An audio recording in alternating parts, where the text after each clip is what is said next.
Gladden night tonight. Aren't we Gladden? Oh, that was terrible. Oh, no, I better get off the stage. I better bring on, without further ado, Nardian, get out here so I can leave and take my bad humor with me. So I'll see you guys a little later for the field trip, but have fun in the meantime. All right. Okay, everybody. Welcome to session number 24 of Exploring the Lord of the Rings. I'm excited to be back here on Gladden, and tonight we are going to be going back with, in the text anyway, we're going to be going back into the Old Forest and seeing exactly how the trees respond to Frodo's song, which the more and more I look at it, the more I think that a bunch of what happens afterwards is a fairly direct response to Frodo's song, actually. So tonight's the title for tonight's class is Wanderers in the Shadowed Land. Again, picking up on Frodo's song. That, of course, was the first line of his song, which, as you will recall, was his sort of description of them, right? In his, like, let's cheer up and look on the keep our spirits up kind of song that he was doing. But anyway, so that's what we're going to see what happens, in fact, to the Wanderers in the Shadowed Land. And, of course, it doesn't exactly play out like Frodo's song. But first, as always, I have a couple of questions that people have sent. In fact, there were a bunch of questions, but I had to only choose a couple here today. So we'll do. Oh, by the way, I wanted to mention before I read the first question, we have been working behind the scenes. We have several blind students who have been working with us and have been very patient and have been working very hard with us to get an alternative. The normal chat mechanisms that we use, like Discord and stuff, just doesn't. It's not really suited. It's not really accessible for software designed for the visually impaired. So we have a separate chat mechanism that we use. So I just wanted to mention that if there are others out there that we happen to be connected with this enthusiastic and connected group of blind folks that have been working with us really well, and I'm really grateful for their time and effort in helping us iron out our procedures. But anyway, like I said, if there are others who are listening and who would like to who would like to be able to participate in the chat as well, please send us an email.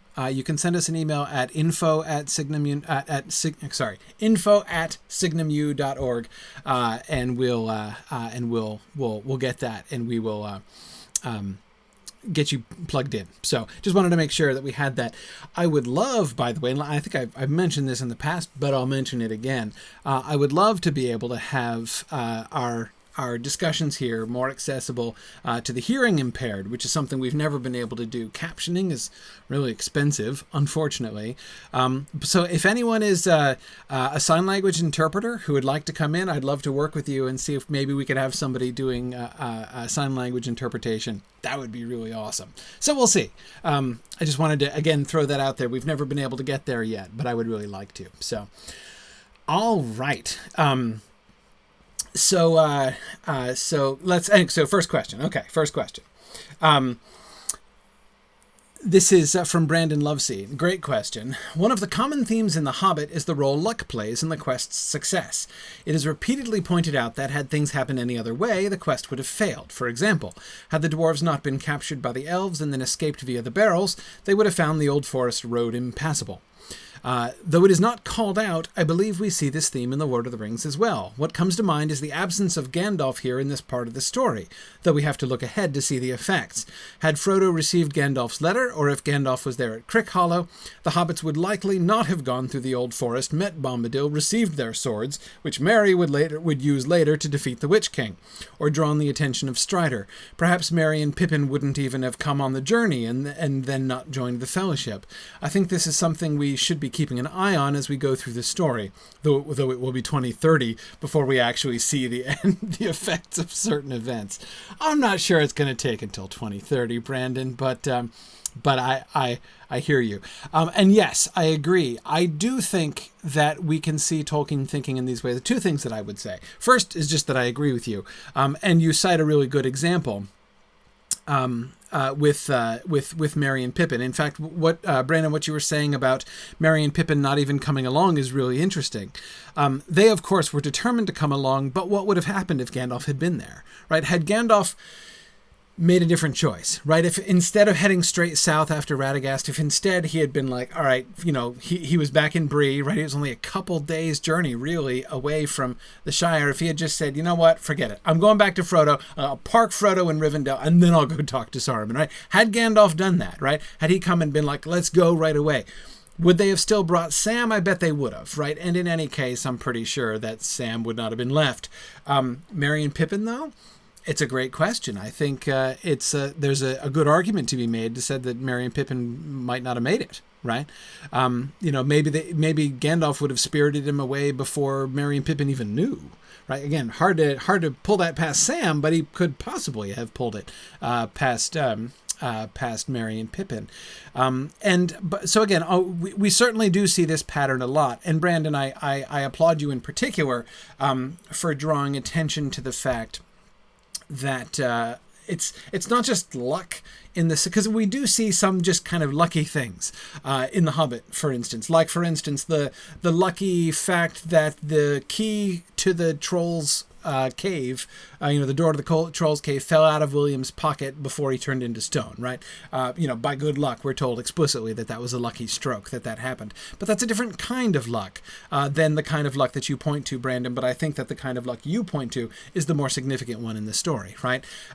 Specifically, the things that look at the time like ill fortune, like particularly bad strokes of ill fortune, throughout The Hobbit turn out to be the things which are a particular blessing, right? Like getting captured by goblins, right? And rerouted, Brandon, as you say, or getting captured and going off, making a bad choice and going off the path and getting caught by spiders and everything and ending up on the only safe path down the river to the mountain that way. That kind of thing happens a lot in The Hobbit, and I certainly agree that we see that same pattern in The Lord of the Rings, exactly as you say. But here's the other thing, is that I don't think let me say that a different way. I think we need to be careful about how we describe that. I don't think it's just a question of, okay, it is Providence at work, I think. We just did the class on Boethius in the Mythgard Academy. So of course fate and providence are in my mind. But I guess what I would say is, we can, from a Boethian standpoint, we can see both fate and providence at work here. We can see the providential plan working out. They don't understand how it's working out. The things look like just random bad fortune is happening to them, but it's not random bad fortune. The other thing, though, that I would say is that the choices that they make along the way, take Merry and the swords, right? It's true, Merry would not be in a position to strike at the Witch King had he not had his sword from the barrow, right? Which he wouldn't have had if they hadn't chosen to go through the Old Forest. That's certainly true. So you can say, it was providential that it worked out that they got their swords, that they went through the Old. It's a good thing they went to the Old Forest, right? That was clearly the plan of Providence in order to get them the swords so that they could have this way to run. But at the same time, you could say, well, if Merry hadn't had his sword, it would have been different. But it couldn't have been better, right? It would have happened some other way, right? So that's not to say that it's too simplistic to say, and thus we can see that their trip into the Old Forest was destined, right? It doesn't quite work like that. Anyway, yeah. Right. No, Matt, I agree. Matt, you're absolutely right. The finding of William's key, I'm not meaning to cite it as a minor instance of luck. It was a crucial thing. You're right. Glamdring and Orcrist and Sting are the result, right, of the finding of that key, and that was kind of a big deal. I just mean it's a different kind of pattern of luck. It's a, sort of what looks like a mirror article of chance, essentially, rather than that kind of like the apparently disastrous misfortune, which turns out to have been providential in the end. Yeah. Anyway, so again, do you see the distinction that I'm making? That again, I don't think that if we look at this as sort of evidence of merely a fate, a sort of a blind fate, that this shows that they were meant to do what they did. That's not an inappropriate way of looking at it, but it's not the full story either. It's also a result of their choices. They themselves and their own choices are the agents of fate. They are how Providence is working out its plan in time. Anyway, okay. But so thanks, Brandon, for bringing that up. And I agree with, was it Tony teasing me about that? I agree that, yeah, it was Tony teasing me about that. We should get to those passages easily by 2020. It won't take until 2030. Though, did you notice that for some reason, I've shifted? Okay, so have you noticed the progression? Right. I've now officially embraced it, by the way. So you remember that we did chapter 1 in like 3 weeks, which seemed like a long time at the time, but in retrospect was this blistering, incredible pace through. And no, keep joking about the pace. Every week I have been skipping less until now, basically pretty much officially. And I'm comfortable with this. I'm not skipping anything. I've been now for several weeks, basically going paragraph by paragraph through the entire book, skipping not a word.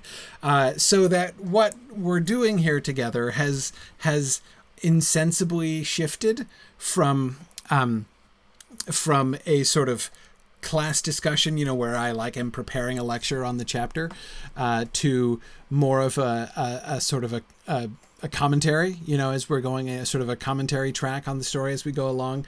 But that's fine, actually. I've decided just to totally embrace that, actually. And that's kind of my plan for the whole rest of the time. I'm just going to go, I'm not going to skip a word. I'm going to go paragraph by paragraph through the entire Lord of the Rings. And the primary reason I was thinking this is I've always wanted to do that. Actually, I've always wanted to go through and just, do exactly that. Do just a gloss of the text rather than kind of picking and choosing. That's a good thing to do too. That's very, a perfectly admirable way to do it.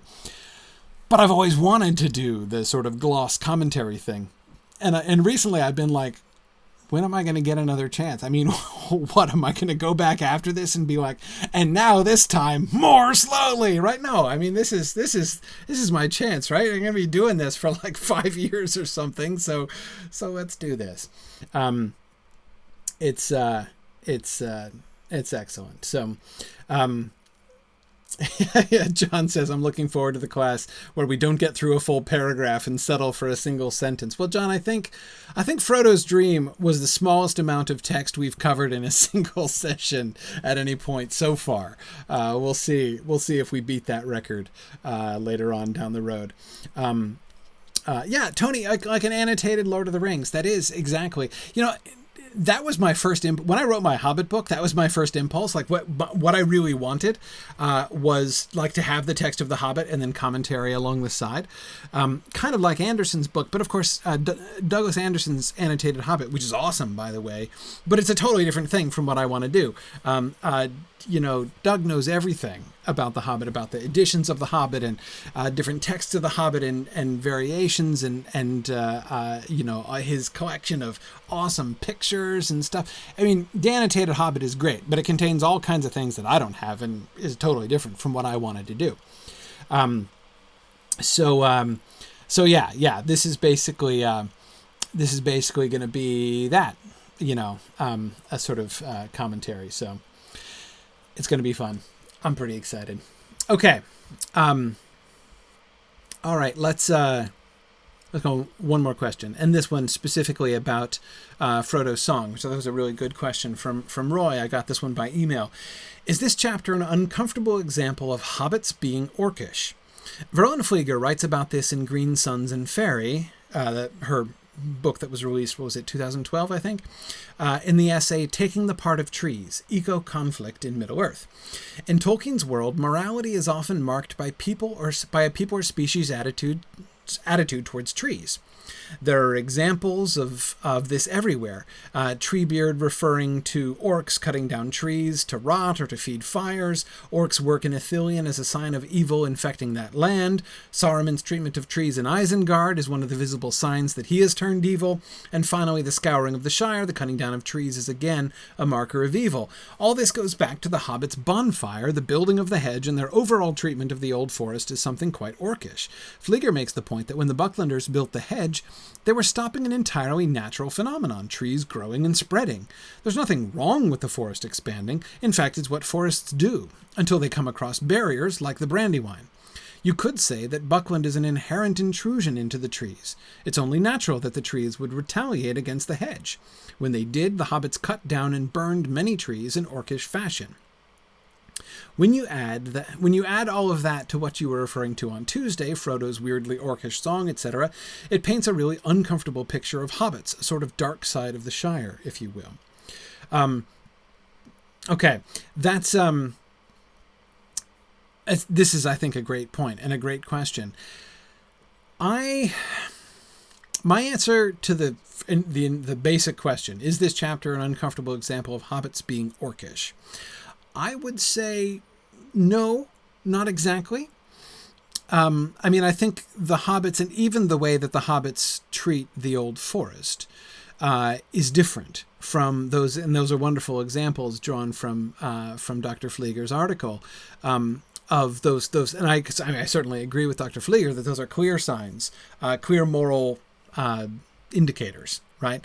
If you cut down trees and leave them to rot, you're just, destroying life for no reason other than for the fun of it. That's a really bad sign, right? But that's different from how the hobbits treat the Old Forest. The way, however, that I sort of agree with this, again, I wouldn't go so far as to call it orcish, but I often think, I often find that people over-idealize the Shire. Right? People will talk about hobbits as if hobbit culture were entirely peaceful, benevolent, and wonderful, right? And it is peaceful and it is happy, but it's not entirely benevolent and wonderful. Hobbits are petty. Hobbits are venial, right? Think about the stealing of the silver spoons, right? It's a minor thing, right? But still, it's the kind of thing they do. Look at how they act. The guy who was, Sancho Proudfoot, who was digging for treasure in Bag End before Frodo had to physically wrestle him down and throw him out, right? Think of the hobbits who go out, sneak out by the back way and come in a second time in order to sneak a second present out of Bilbo, right? These kind of actions.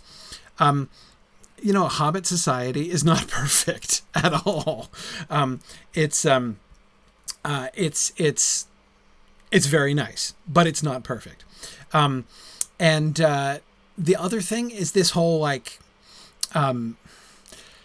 a lot of people love. You remember that sentence about hobbits, having a close relationship with the earth, right? And a lot of people kind of fixate on that sentence and expand that into this whole sort of eco-ideology of the hobbits, right? That they are one with nature and at the absolute opposite extreme of orcs, as far as their relationship with, plants in the land and trees and stuff are concerned. But not exactly. No. That's also, it's kind of true, but it's an exaggeration. It's not like that. They are farmers. And the fact is, as Tarlania was saying, farmland and forests are natural enemies. That's the way it is. If you're going to be a farmer, you have to clear the land and you have to keep it clear. Right? It's true that, my response to the point that it's only natural that the trees would retaliate against the hedge, that there was nothing wrong in the forest expanding. See, well, there's also nothing wrong with the hobbits saying, no, wait, this is our farmland. We're not going to let the trees encroach, right? We're just not, right? It's not obvious that they destroyed all of the farmland down like that, as if the Old Forest had come down to the river, and then they went and clear-cut the whole of Buckland, right? And the forest was just trying to reclaim what was its own. There was a strip of open land there. We're told that when we got the story. of when the Brandybucks moved back over there. They moved over to the strip of land between the river and the old forest. So it was clear land when they moved over there. So all they're doing is preventing the forest from expanding onto the land where they've already built their homes and their farms. That's perfectly natural too. It does put them at odds with the trees, right? But again, living an agrarian lifestyle puts you at odds with a lot of things, right? A farmer is going to be at odds with the forest, and he's going to be at odds with the wolves and other predators, right? He's going to be at odds with some plants like weeds, for instance, right? He's going to be at odds with like rats and other vermin who would come and eat his. So there's a kind of cold hard reality there that Hobbit society doesn't have any qualms about at all. The reaction, when the forest attacks the hedge and they, clear out and burn a bunch of trees along the edge of the wood and then go and burn, that's aggressive, right? But the forest was being aggressive too. Again, I'm not trying to say that I think, that I am wholly in support of that. I think that Tolkien wants us to be wholly in support of what the hobbits did. I think we're supposed to be uncomfortable. I think that Frodo is uncomfortable. I think the hobbits are uncomfortable, and they're realizing that they are in an uncomfortable position in relationship to the forest. But at the same time, I don't think that this shows the hobbits being orcish, being evil, that this is an evil action. Was it excessive? The burning of the bonfire? Maybe. But what the forest did was unusual for a forest as well.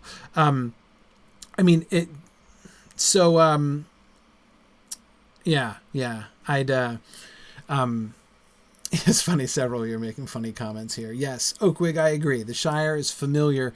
It's not a utopia. That's a great way of saying it, Oakwig. Again, when I hear a lot of people talking about the Shire, I hear them speaking of the Shire as if it were a utopia. It's not. It's not utopia. It's really, it's very nice. I think, there are many of us who would quite enjoy living there, but it's not utopia. Yes, I agree. Tormarthan, species competition is part of nature. Yes, it is. And the hobbits and these trees are in competition as part of the naturally, just by being neighbors and having contrary interests in that way.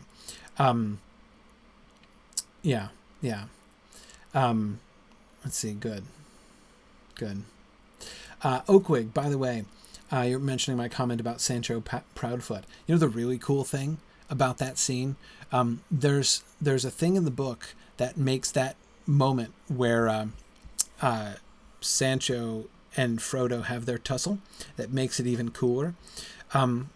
Look at the genealogies in the back, and it becomes pretty cool. Look where Sancho Proudfoot is in the genealogies, and it puts his wrestling match with Frodo into a different kind of light. It's pretty cool. Anyway, okay. Let's see. Emma Thorne asks, who started the aggression, the hobbits or the forest? See, Emma Thorne, as far as I can see, the trees did. I mean, the hobbits built the hedge, right? But a hedge isn't an aggressive move. Again, the forest, there was a boundary to the forest. All they're doing is marking the boundary of the forest, saying, this is where we live, right? And they clearly are worried about things coming out of the forest, right? As well as the forest impinging. And, a hedge is not a bad way to keep the forest from just spreading indefinitely, right? So I can't see the building of the hedge as an act of aggression on the part of the hobbits. It's the trees who attack the hedge, right? Were they provoked? There's probably two sides of this story, right? We don't know everything that went up to that. Remember, we learned about this from Merry, and he doesn't even believe the old story completely, as we were seeing last time. I just saw quickly, I didn't see who it was, but I saw quickly on Twitter, are there Ents in the forest?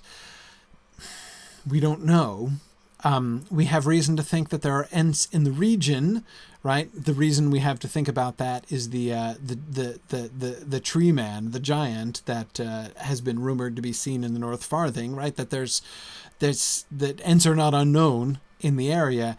But then again, when Treebeard speaks of the Old Forest, it doesn't sound like he's too familiar with it, right? So he hasn't been up there, but doesn't mean any other Ents haven't been up there. Was there an Ent who was... yes, I see. Ardent Crayon. That is a pretty awesome Twitter handle. It used to be connected to Fangorn. Well, yes, Treebeard says that the Old Forest and Fangorn used to be two different parts of this one primeval forest that spread all the way across the continent. So in that sense, but it doesn't mean that it was like a part of Fangorn exactly. Like it was once in Treebeard's domain and it now isn't. I don't think that's the right way to... Treebeard wasn't talking about his domain, right? He was just talking about how back in the old days, like this whole place used to be forest. And what broke that up, right? Why is Fangorn not connected to the Old Forest anymore? The Numenorians, other people who have come and cut down the trees, right? Yeah.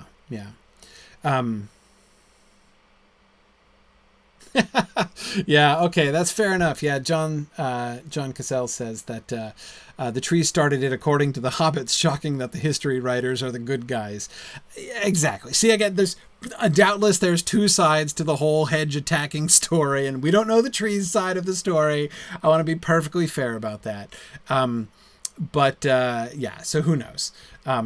Exactly as JJ says, it is only fair to say that the trees tell a different account.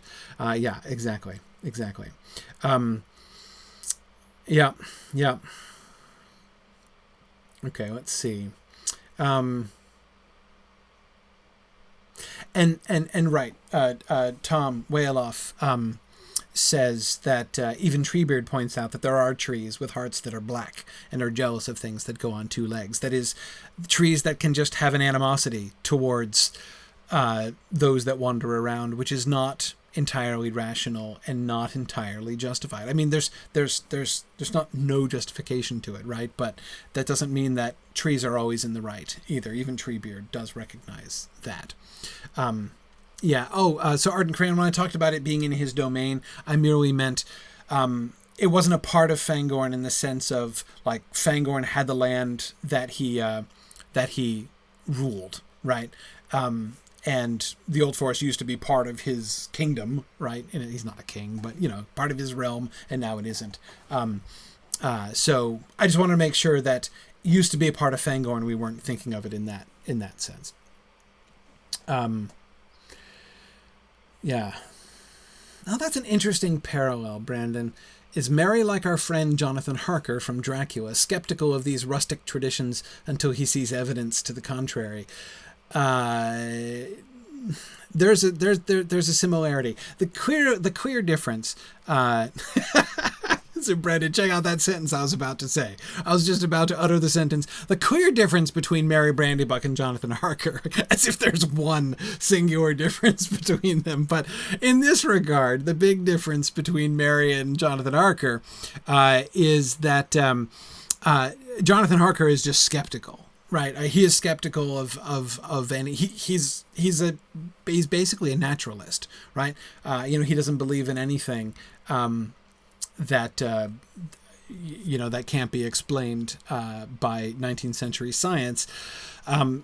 Mary is clearly not there, right? Mary believes in magic and in stuff like that, but he clearly is skeptical about the stories of the Old Forest. He doesn't believe, he heaps scorn upon the sort of stories that Fatty's nurses used to tell him, right, about wolves and goblins and that kind of thing. There's none of that kind of nonsense that goes on in the Old Forest, right? But there's the thing about the trees, and he does not heap scorn upon it like he does the story that Fatty's nurses used to tell him, but he clearly reserves judgment. He doesn't seem to believe that the trees actually move, and which again, I think we can see. It was like, these trees do shift, right?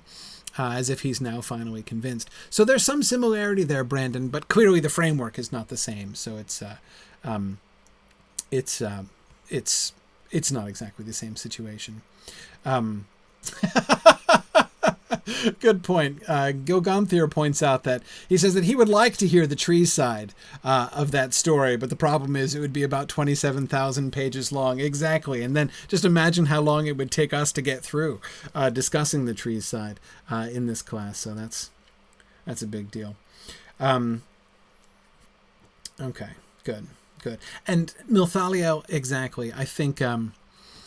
yeah, well, Karita asks a great follow-up question. What's the difference between the story that nurses tell Fatty and the stories that Bilbo tells, right? Well, Karita, the first obvious difference, right, is the source, right? Bilbo is, has experienced these things and is a trustworthy source, right? Whereas the nurses are just, repeating bogey stories. That is, stories designed to frighten children, right? So there's probably, there's less reason to think that that's true than, Bilbo, because Bilbo knows lots of stuff, right? Not only has he traveled and he's seen all these strange things himself, but he's talked to the elves and knows elfish lore and all this stuff. So he's clearly a trustworthy source. But, as we will hear later, in about 4 years, you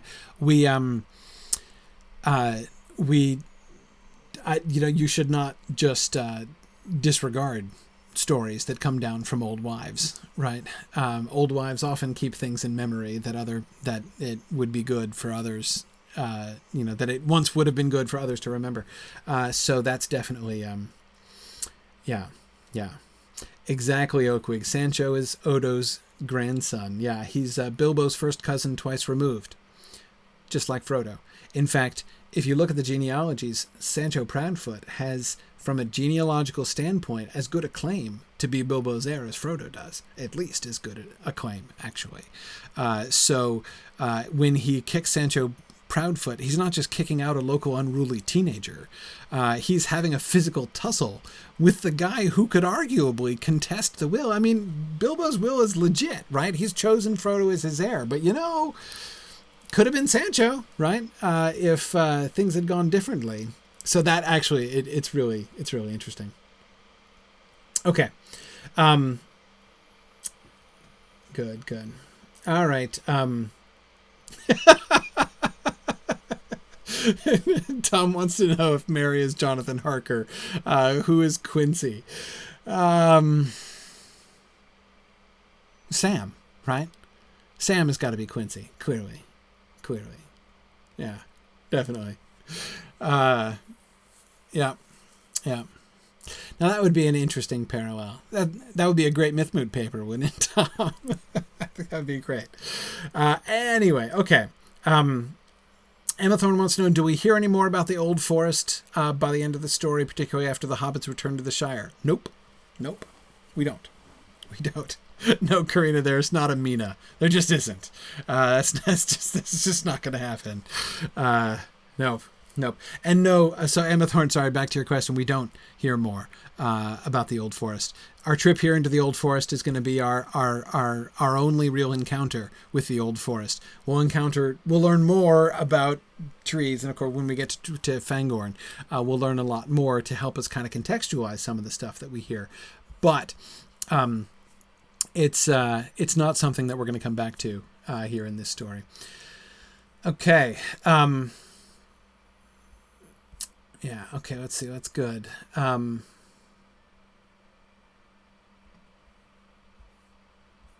Okay. Let's see.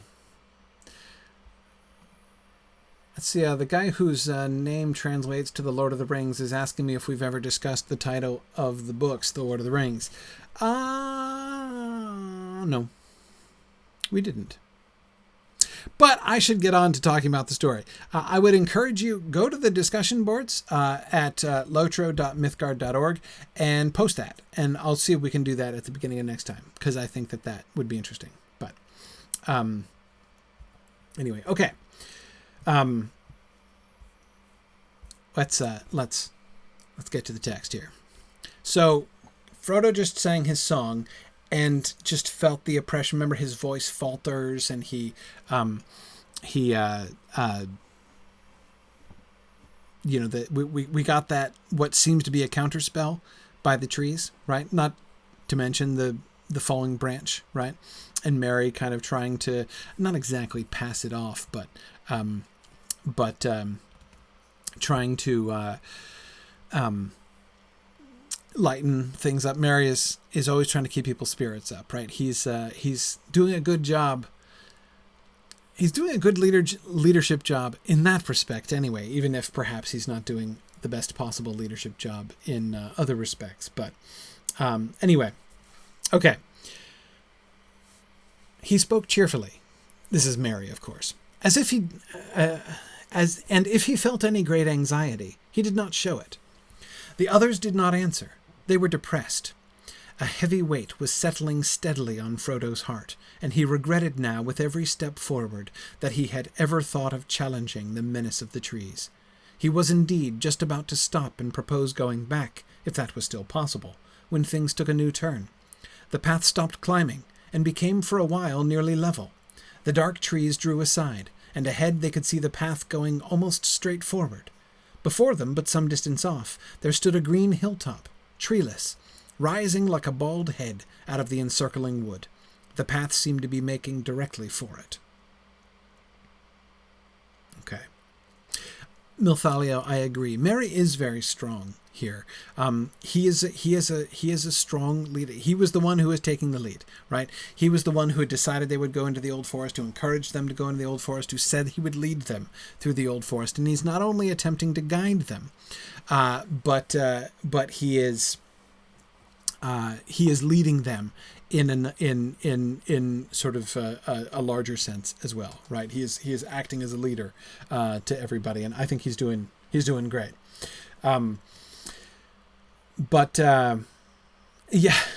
Julia says that Frodo's not showing brilliant bravery and leadership here. Yeah, no, not so much, right? And it's interesting that Frodo himself isn't, Frodo really cedes the leadership role to Mary here. And that's actually going to be an interesting thing to see. Let's continue to watch the dynamics among the hobbits, right? Especially with Mary and Frodo. Because that's really the question, right? Pippin is not taking a leadership role at any point, right? Sam is certainly not going to put himself forward into a leadership position. With Mary and Frodo, how is that exactly gonna work out? So far, it's all Mary, right? Again, not just in the sort of mechanics of guiding them. Good.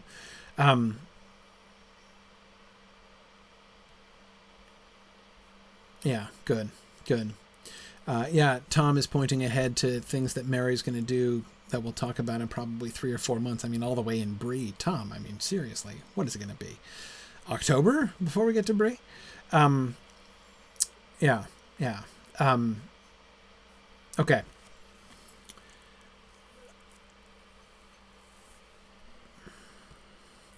Yeah, several of you, Matt and Lady Schmebulok, are both suggesting that Frodo isn't really suited for leadership, doesn't really want leadership. And that's interesting. That's interesting. Tom says, we just need to make sure we get to Weathertop by October 6th, right? Well, that would be fun, wouldn't it?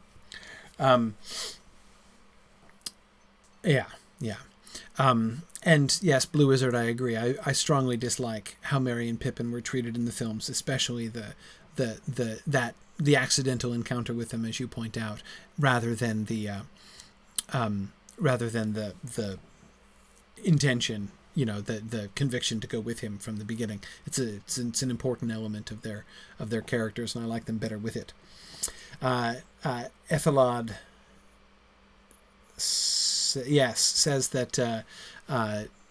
Well, who do you think is being more like Hazel? Mary is acting kind of like Hazel here, right? In the way that he tries to keep their spirits up.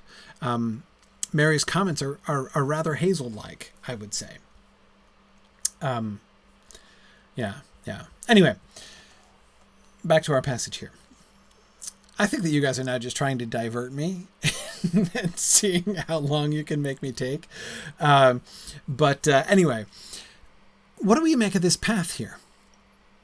Now, remember, we've already gotten stuff about the paths before, right? Something makes paths. Interesting.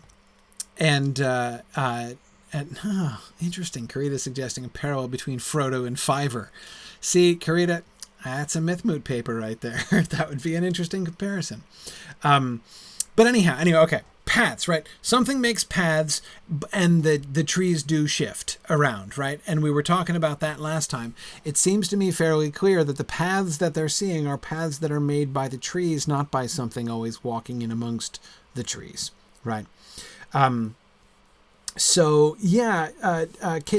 I agree. Katriana says, I think by this point, I'd not trust any clear path through that forest that was presented. And this one is pretty suspicious, right? So look at how this one is described. Remember, where did this path start? Where did this path start?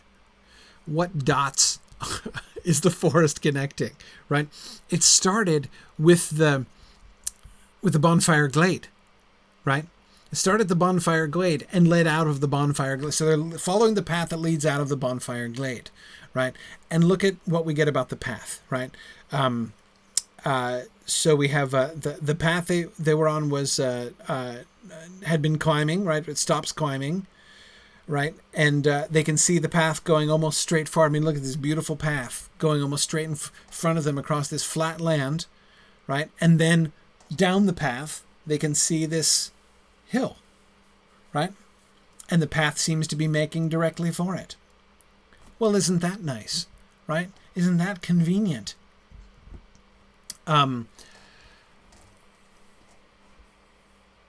Yeah. And Stephanie, and it's a treeless hill, right?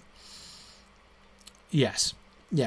What do we make of that?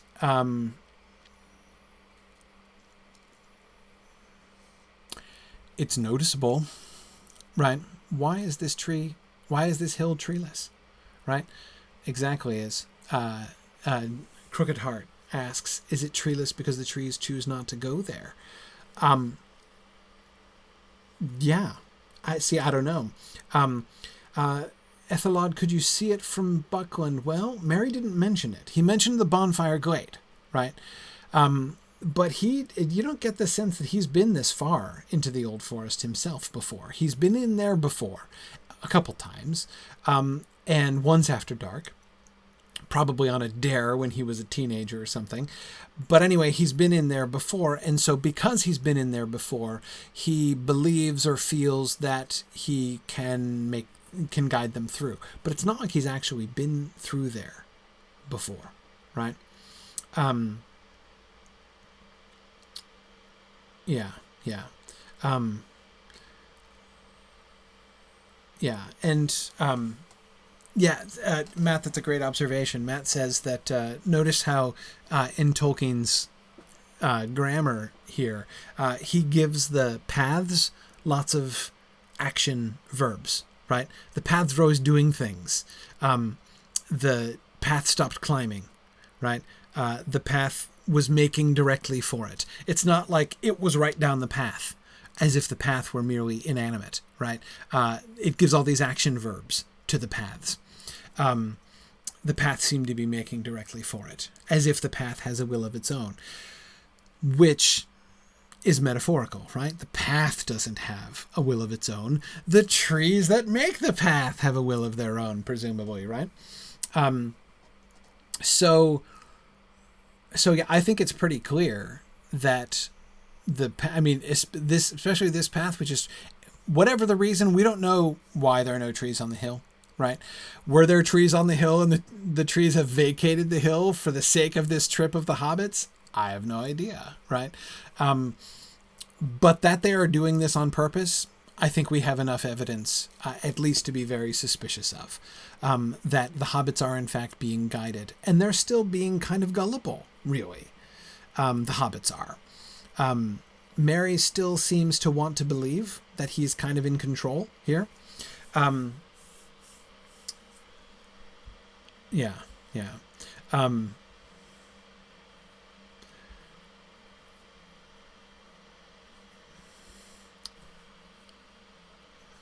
Frodo is regretting with every step forward that he had ever thought of challenging the menace of the trees. It's interesting, we're just talking about Frodo showing not great leadership while Merry is showing good leadership. There is another side of that coin, though, isn't there? You could also say Frodo is the one who's actually kind of... Merry is on the one hand, he's doing a good job of being confident and trying to keep everybody's spirits up. On the other hand, he's kind of walking them straight into danger, right? For him to be going along and saying, hey, oh, I know the way. Look at this. I can guide you. Look, here's a great path for us to follow. That's not him being a good guide. That's him being a dupe, right? That's him being a sucker. And Frodo's reaction, the heavy weight settling on his heart, his regret of his acknowledgement, okay, these trees are menacing, right? We probably can't beat these trees. It's probably a bad idea for us to go up against this, from the guy who was just singing a song of challenge to the trees. And that experience, which of course has just ended, right? That experience that he has just had has seemed to lead him to what is actually a perfectly valid conclusion, right? That he should not, perhaps, that they're not going to win this battle, right? Whereas Merry is kind of blithely, sort of carrying on through.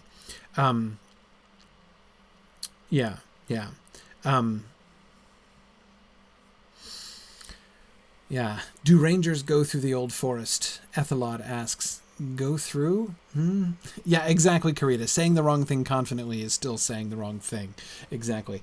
Do rangers go through the old forest? Do they wander around in here randomly? Well, we don't know. Aragorn has when we meet Aragorn, we'll see that he has clearly met, he knows Tom Bombadil. So he must have been there at some point in the past. But that doesn't mean that rangers, often hang out here. Exactly, Tom was just pointing out the same thing. Yeah.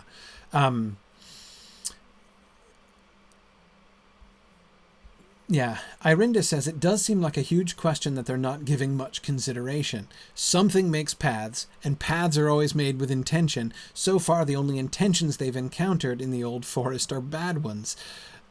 Yeah, exactly.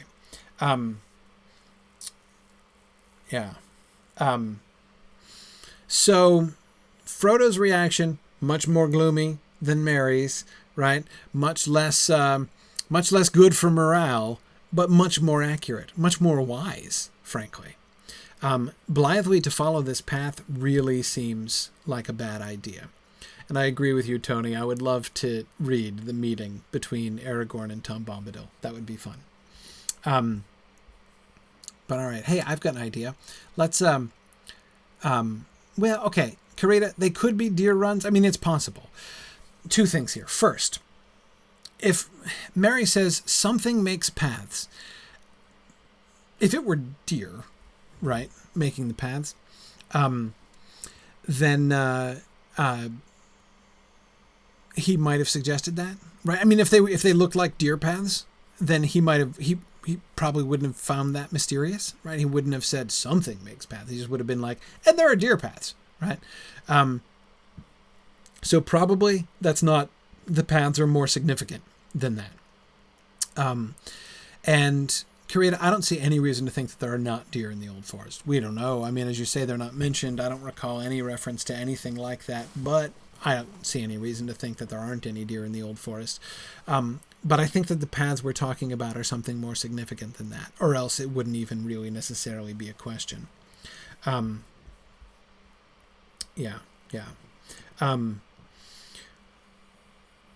Okay. Hey, I know. Let's move on to the second passage. And now they hurried forward again, delighted with the thought of climbing for a while above the roof of the forest.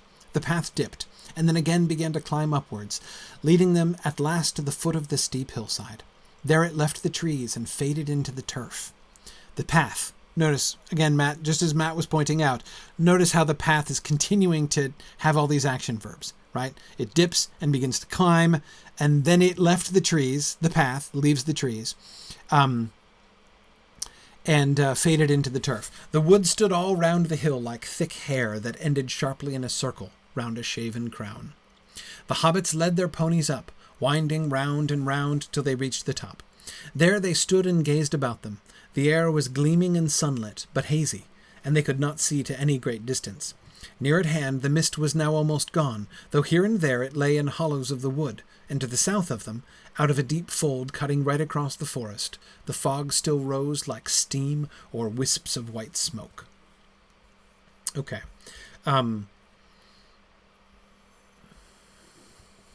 Yeah. Tony, I agree with you, by the way. Tony says that what must be mysterious about the paths is that they look like paths made by people where no people are supposed to be living. Tony, I agree that must be what Mary is implying. When he says something make paths, again, if it were explicable by some obvious animal path, it wouldn't. But yeah, that does seem to be it. Yeah. Okay.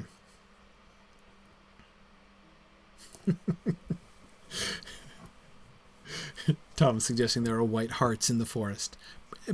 What could be more likely? Yeah. Anyway, okay. But the path ends, right? And it brings them to the hill.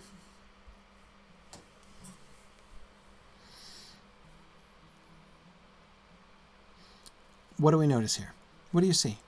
First, I agree, Karita, yeah, the steam and the fog looks very, very ghostly, very mysterious, and especially, where is the mist? Where is the fog? Concentrated? The fog is concentrated. Where is it? In hollows of the wood, and to the south of them, out of a deep fold cutting right across the forest. What is the deep fold cutting right across the forest? Of course, it's the valley of the Withywindle, as Mary is about to explain to them, right? So from the Withywindle, and this is lovely, right? This is a wonderful sort of Tolkienian description, right? Because on the one hand, this is a Tolkienian description. This is an accurate description, right? Down in the lowlands, the fog would remain longest, and not only that, but of course, where it's most humid, down by the water, right, is where the mist and the fog is going to remain. So this is perfectly true, like perfectly accurate from a naturalistic standpoint. And yet, of course, it also is really evocative on the symbolic or mythic level as well. That the confounding mist and fog. Remember the sort of the mist that overlay everything when they were leaving in the morning, right before dawn, going across Buckland to the gate. And now almost all of that mist is gone, but it still lingers at some deep parts of the forest, and especially all over down in the Withywindle Valley. And yes, James, they can't see any great distance, right? So they're brought to a lookout. And I say brought to, because they were brought. The path brought them, right? We see the path doing all these active things. The path has brought them to this hill. And from this hill, they can look out and see, but they can't actually see all that far, right? Which is interesting. Brandon asks, do the trees want them to stop here? Well, that's my question, Brad. That's the question I found myself asking when I came here.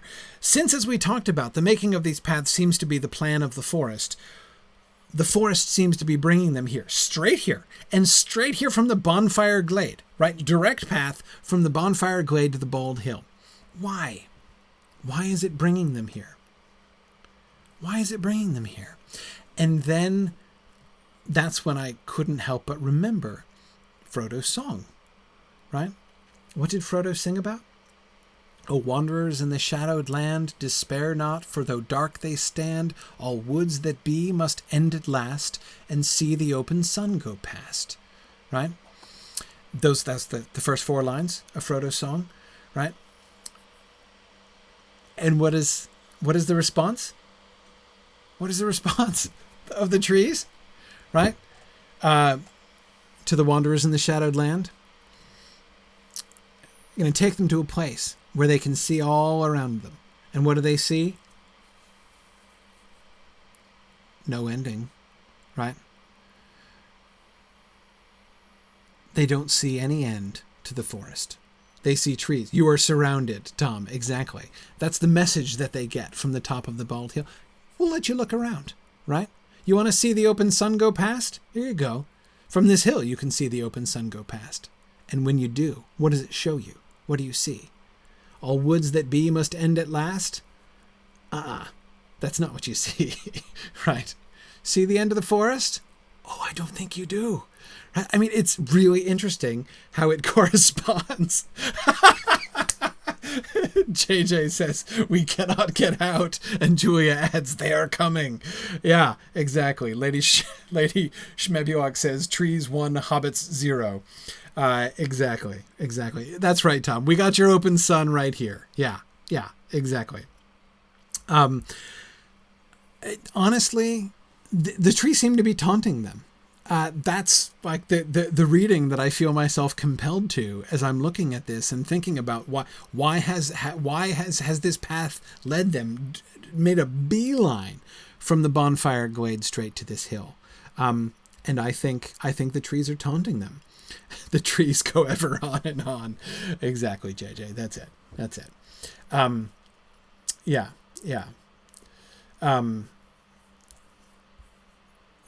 They don't see ending. They don't see failing. Let's keep going. That, said Mary, pointing with his hand, is the line of the Withywindle. It comes down out of the downs and flows southwest through the midst of the forest to join the Brandywine below Hayesend. We don't want to go that way. The Withywindle Valley is said to be the queerest part of the whole wood, the center from which all the queerness comes, as it were. The others looked in the direction that Mary pointed out, but they could see little but mists over the damp and deep-cut valley, and beyond it the southern half of the forest faded from view. The sun on the hilltop was now getting hot. It must have been about 11 o'clock, but the autumn haze still prevented them from seeing much in other directions. They're in the northern part of the forest. The forest extends furthest out to the south of them. Right, they're trying to get to the northern edge of the forest because their whole idea was just to cut through the forest as a way of getting back to the road, right? But getting back to the road by a way that was not going to be watched because they figured the exit from Buckland up to the road was going to be watched. So it's not like the idea of theirs was to cut straight across the forest. Perish the thought, because if they go straight across the forest, they'll end up in the Barrow Downs, which is the last place they want to be. So they were just trying to clip the edge, right? And take a cut through and come out the northern edge. So they're in the northern part of the forest. What's the direction they can see furthest from the hill? To the south, where there are most trees, right? And they extend. But in the other directions, for some reason, they just can't see that far, right? The autumn haze still prevented them from seeing much in the other directions. Kind of amazing, right? Yeah, it is hot, Karita. And with what seems to be sort of a steam, it's interesting, right? It's 11 o'clock, and yet the mist, that morning mist, is still lingering down in the Withywindle. That's a little odd, right? That's kind of late. Yeah. Lincoln is wondering what kind of queerness extends from the valley. Well, we'll see, won't we? But that's a great question. What does the word queer mean in Hobbit dialect?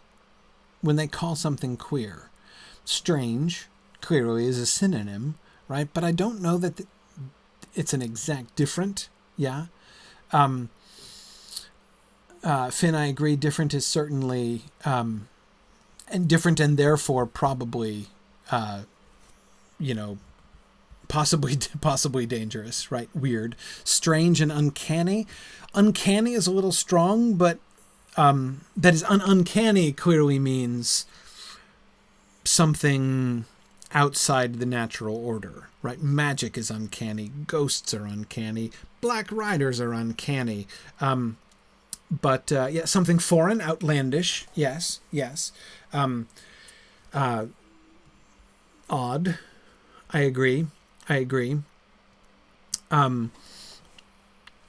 So when he says it's the center from which all the queerness comes, everything that makes this forest weird, strange, bizarre, uncanny, has its center at the Withywindle, right?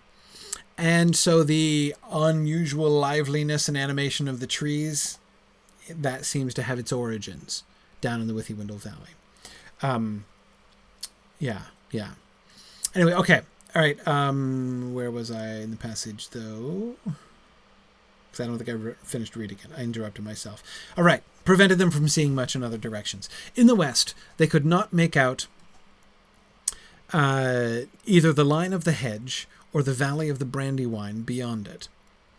That might be, northward, where they looked most hopefully, they could see something that might be the line of the Great East Road for which they were making.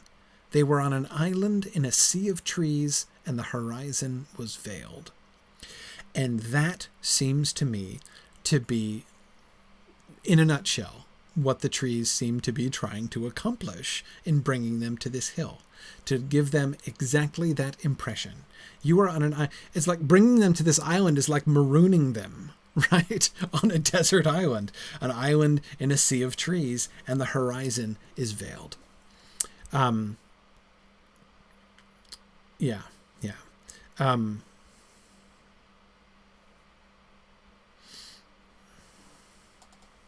Oh, interesting. Julia says the word queer is related to the old High German word meaning to twist, which is exactly what the trees by the Withywindle are. Yeah, that's interesting. Yeah, good. Okay, let's keep going. So here they are on their desert island in the middle of the sea of trees. On the southeastern side, the ground fell very steeply, as if the slopes of the hill were continued far down under the trees, like island shores that really are the sides of a mountain rising out of deep waters. They sat on the green edge and looked out over the woods below them while they ate their midday meal. So they're eating their meal on the beach, as it were, right? As the sun rose and past noon, they glimpsed far off in the east the grey-green lines of the downs that lay beyond the old forest on that side. That cheered them greatly, for it was good to see a sight of anything beyond the wood's borders, though they did not mean to go that way, if they could help it. The Barrow Downs had as sinister a reputation in Hobbit legend as the forest itself. So this is great. In the end, they can see one place past the end of the forest, right? The Barrow Downs, the one direction that they don't want to go. Almost as if the trees. The trees are sort of showing them the only alternative, right? Like, this is preferable to that, don't you think? And James, I agree. The fact that they're cheered by the sight of the Barrow Downs shows also their ignorance, right? They don't want to go that way. But thinking back to Frodo's recent line of thinking, right? Maybe we should have taken these stories a little bit more seriously. Maybe we should have listened to Fatty Bulger, in fact. Right. And now they're like, well, okay, there are all these stories about the Barrow Downs, but they're still cheerful looking at them. Right. Maybe that's not. Brandon, exactly. Maybe they should be thinking more about the reasons that the Barrow Downs have that reputation. Do I think the trees are in league with the whites? Ethelod asks. Well, no, not in league in that sense. I don't think they've made a pact between them. We'll send you fools to come your way that you can consume or whatever. Again, I think it's taunting them, right? Karina's joking that the tree is pointing at dead guys and pointing back at them, right? Trying to send them a message, right? You're gonna swim. You're gonna swim with the fishes, right? You're gonna live with the whites, right? Yeah. Good. Okay. Notice that image at the beginning. I love that image, right? We got that image of them being on an island in a sea of trees. I love this view of as they prepare to go down, and there's another path on the other side of the island, right? As they prepare to go down and join their path again, it's like this view of the hill is like an island, right? Island shores that really are the sides of a mountain rising out of deep waters. Notice the effect of that image, right? When we look at an island, normally we only think about the bit that's above the water, right? We see this as this is a small piece of land, right? We don't normally, but that's an oxygen breathing land creature's biased viewpoint, right? Very limited viewpoint on that particular Earth formation, right? If you adopt a totally new perspective, the underwater perspective, you will look at an island and you'll be looking at the same thing, but it will look totally different to you, right? It will look like a huge tall mountain whose top extends out past the top of the sky, right? And you can't see the top, but the top is obviously less important than the entire huge mountain that extends all the way down underneath, right? Notice how we have that same kind of shift of perspective being brought into play here with the old forest, right? They, in considering the forest and considering the trees and the world of the trees, they're not used to just as we look at an island and don't think about the part that's under the water, so you go into a forest and you don't think about the forest from the point of view of the trees. Trees are background in a forest, right? I mean, you don't think about the individual trees any more than you walk across a plain and think about the individual blades of grass that make, or the individual blades of grass in your lawn, right? You don't think about like mowing your lawn from the point of view of one of the blades of grass, right? And when you go into a forest, remember Pippin's question: is it only the trees that are dangerous, right? Like, okay, right, but is there anything dangerous in there, right? That's the question, you know. About the forest. Even Mary's question, something makes paths, right? Mary is uncertain, like there might be something in there that's scary. It's just the forest itself is just the thing that a dangerous thing might be in or might not, right? But when you flip it around, right? When you go under the surface of the water, things look very, very different. And I love that parallel here. Exactly, JJ. They are literally missing the trees for the forest. Yes, exactly. And yes, Tungo and Tarlonio, you are right. We do hear that idea of the sea of trees. Tarlonio's thinking about the connection back to Frodo's dream as well, and the way that he mistakes the wind over the he mistakes the sound of the waves, the sound of the sea, for the sound of the wind over the trees. So yeah, I agree. I think that's interesting. Yes, Tony, I agree. I too started thinking about the lives of individual trees in the forest during walks after reading Tolkien. Tolkien has definitely changed my own view onto. I know I've told this story before, but I had to cut down a tree that was in my yard and close to the house, and it'd been foolishly planted. When they planted it, they clearly were not thinking about the size this tree was going to grow to, and it was way too close to the house and really endangering things and making my wife nervous, so we had to cut it down. And boy, I was like, we can't do it, right? I'm thinking of Leaf by Niggle and everything. It was awful. Yeah.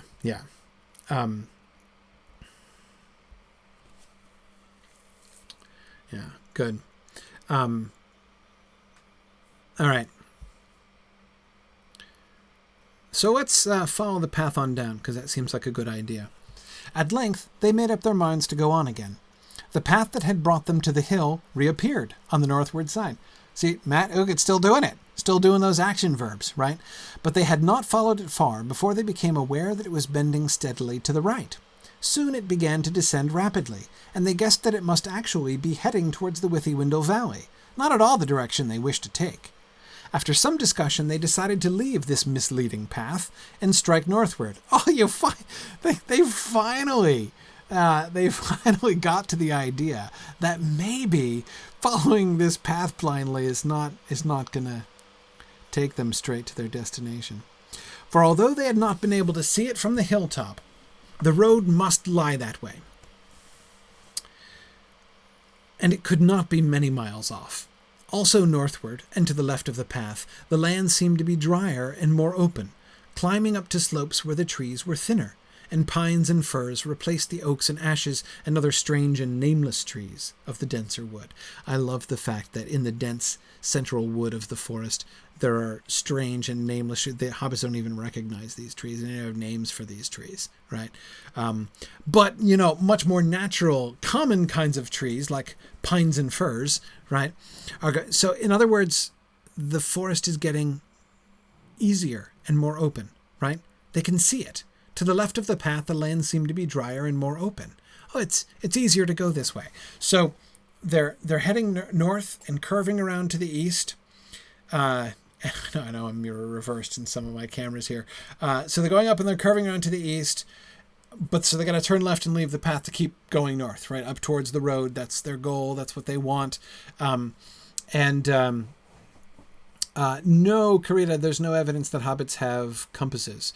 So they wouldn't have any way to they're trying to keep their sense of direction and head up north. But of course, that's the point where the trees are thinner, right? You can see better, right? It's, it'll be easy, right? Now, by the way, remember the parallels with Mirkwood that we were talking about? Last time we talked about Mirkwood a little bit.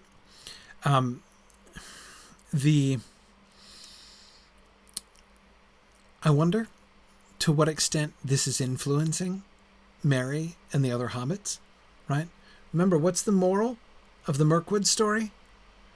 You know, when Bilbo tells the Mirkwood story, what's the moral of the Mirkwood story? Don't leave the path, right? That's the moral of the Mirkwood story, exactly. Ethelod, you got it. Don't leave the path, right? And as soon as they do, right, and they get all lost, when Bilbo wakes up and kills the spider, and he's like, oh, why did we, we should have listened to Bjorn and Gandalf's advice and not left the path. By the way, I think I mentioned to you guys that I'm finally reading The Hobbit with my younger son, Matthias. And we just finished chapter 8 last night, so we just got the don't leave the path. I just reread that last night. Anyway, yeah. So I wonder if that influences them. This proclivity that they have of being like, hey, look, here's a path. Let's just go straight down the path here. Ethelod, he's 9. We're reading it together. He's 9. I was waiting till he asked me. And he finally did, so we're doing that. Anyway, so yes, as I say, I wonder if that influences them at all. I'm not suggesting that the forest would know that they would know that story and is playing on their gullibility for that reason. But it does make me wonder if it feeds into the lack of suspiciousness that the hobbits seem to demonstrate here. Yeah.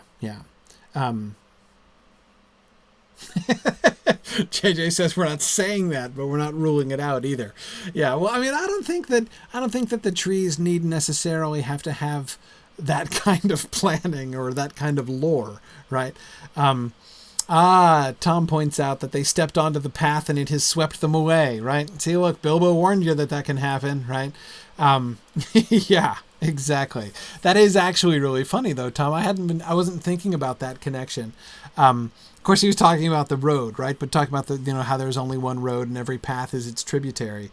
It is kind of funny, right? Here's Frodo and Bilbo both singing songs about being swept away by the road, by the path, and now it's literally happening, right? As the path is sweeping them away, almost against their will. Yeah. And yes, Irindus, if you're used to forests that have people traffic going through them, you're more apt to think of paths as leading to somewhere useful. Yeah. Though again, Irindus, there's no reason to think that even if this were a people path, that it would be leading up to the road, which is where they want to go. But anyway, they're going to leave it, right? And it's fine, though, because there's the part of the forest that they can see. It looks nice and open, right? Good visibility. Less scary kinds of trees, right? So that's all good. That's all good. I think that'll turn out really well. So even their leaving the path looks hopeful. It's almost like the path is leading them down to the withy window. The alternative is also made to look really good, right? So, hey, yeah, no, that's great. At first, their choice seemed to be good. They got along at a fair speed, though whenever they got a glimpse of the sun in an open glade, they seemed unaccountably to have veered eastwards. But after a time, the trees began to close in again, just where they had appeared from a distance to be thinner and less tangled. Man, how does that happen? Right? I mean, you see it from a distance and it looks like it's getting more and more open, but then you actually get there and in fact it's the trees began to close in again. Notice the phrasing there, right? So now, Matt, it's not the path. There's no path anymore doing active things. Now that's just transferred directly to the trees, right? Now the trees are closing in. It's sort of getting more and more transparent then, right? Then deep folds in the ground were discovered unexpectedly, like the ruts of great giant wheels or wide moats and sunken roads long disused and choked with brambles. These lay usually right across their line of march, and could only be crossed by scrambling down and out again, which was troublesome and difficult with their ponies. Each time they climbed down, they found the hollow filled with thick bushes and matted undergrowth, which somehow would not yield to the left, but only gave way when they turned to the right, and they had to go some distance along the bottom before they could find a way up the further bank. Each time they clambered out, the trees seemed deeper and darker, and always to the left and upwards it was most difficult to find a way, and they were forced to the right and downwards. Again, I think it's very clear.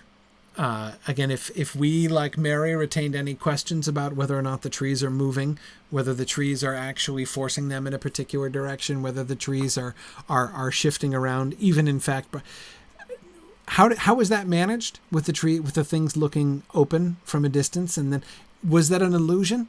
Like it looked open, but then it really wasn't? I'm not convinced of that. I think it might have been really open when they were seeing it from a distance. Remember, the trees were showing it to them from a distance, right? That's why they brought them to the hill. Oh, hey, look how nice and easy it looks up to the north. You should probably go that way. Yeah, that'll work out well, right? And then the trees close in, literally move, right? And move to prevent this. They surround the hobbits. They are definitely herding them around. That's, I think, exactly what we see here. Notice, and Matt, this is I'm still following that trend that you were pointing out before. The active verbs to describe the path and the trees, but look, and by contrast, these ruts, right, the deep folds in the ground, don't have those kind of active verbs, right? Notice, then deep folds in the ground were discovered unexpectedly. Passive voice, right? Because it's the hobbits who are discovering them. The deep folds in the earth aren't doing anything, right? They're just sitting there, and it's the hobbits that are discovering them. So he uses the passive voice, right? And similarly, again, they could only be crossed by scrambling down again. Passive voice again.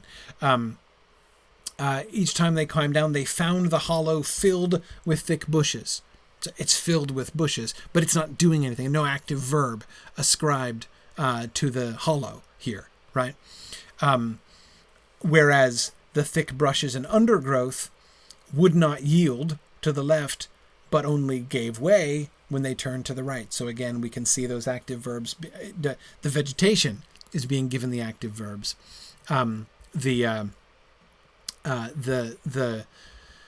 The land here, those folds in the earth are not being given active verbs, like the trees, like the foliage, like the paths were given active verbs. They were forced to the right and downwards. Yeah, good.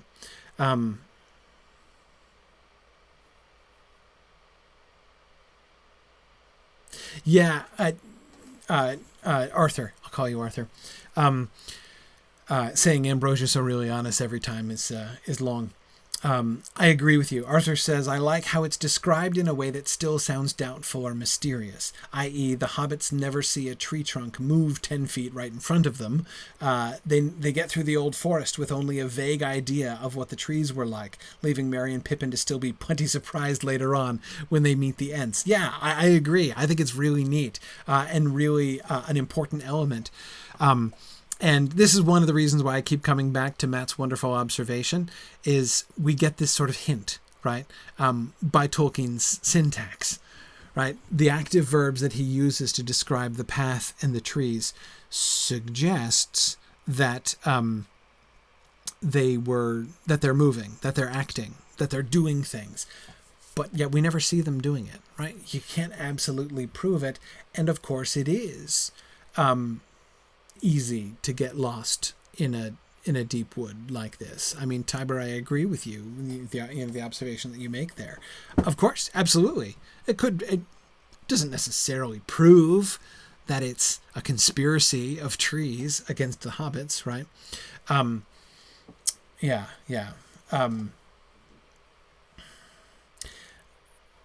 John, there is a sound that horns make when they move. But remember that the trees are playing the long game here. They don't seem to move right near the hobbits. If the forest up to the north actually closes in and changes from when they saw it before, which again seems to me perfectly plausible, it needn't have happened when they were close enough to hear it, right? All it had to do was do that when they descended down from the hill, right? It had lots of chance to make those changes, and I think it's definitely, they're still following a path, right? It's not as nice and clear a path as before, but the forest has made a path for them, which it has enforced, and I think pre-enforced. Yeah. Exactly, Tom and Lincoln. Exactly. Of course the trees are going to be playing the long game, right? That's obviously how they're going to play this. Yeah. Okay. After an hour or two, they had lost all clear sense of direction, though they knew well enough that they had long ceased to go northward at all. They were being headed off, and were simply following a course chosen for them, eastwards and southwards, into the heart of the forest, and not out of it. The afternoon was wearing away when they scrambled and stumbled into a fold that was wider and deeper than any they had yet met. It was so steep and overhung that it proved impossible to climb out of it again, either forwards or backwards, without leaving their ponies and their baggage behind. All they could do was to follow the fold, downwards. The ground grew soft and in places boggy. Springs appeared in the banks, and soon they found themselves following a brook that trickled and babbled through a weedy bed. Then the ground began to fall rapidly, and the brook, growing strong and noisy, flowed and leaped swiftly downhill. See, the brook is doing things too, but of course it would, right? It at least is a moving thing, if not a living thing. They were in a deep, dim-lit gully, overarched by trees high above them. Okay. Now, one last thing about these folds in the ground here. And going back to here for a second, we're told that the deep folds in the ground were discovered unexpectedly like the ruts of great giant wheels or wide moats and sunken roads long disused and choked with brambles. And Ardent Crayon was asking on Twitter, does this actually suggest that these were roads, that there were roads through the old forest, maybe made by the Dunedain from before, the people of the Barrow Downs, like, which would mean the Dunedain of Cardolan. So were there actually roads here? We don't know. We never exactly learn. It seems possible that there were actual roads through here before. We couldn't rule that out. But we don't really know for sure. There's no positive evidence given that it was an actual road. They don't see evidence that it was clearly artificial. We're just told that's what it looked like. But is it possible that it was an actual road? It's conceivable. It's conceivable. And in any case, these folds are being used by the trees, by the forest, right? This is why the path has been laid in this direction, so that they would eventually, once the hobbits got channeled into one of these ruts that they can't get out of, which is of course exactly what happens next here on the passage that we just read, then they can't get out, and they end up being brought straight down to the Withywindle, right? Which is just where they're supposed to go, apparently. But Arden Cran, I agree that is there a possibility that this is a hint of some old story, some old kingdom that we don't know of? Yes, there are lots of hints like that, of untold stories and undescribed vistas, both physical and historical, right, that we don't ever see to the end of. So yes, quite possible. Yeah. Yeah.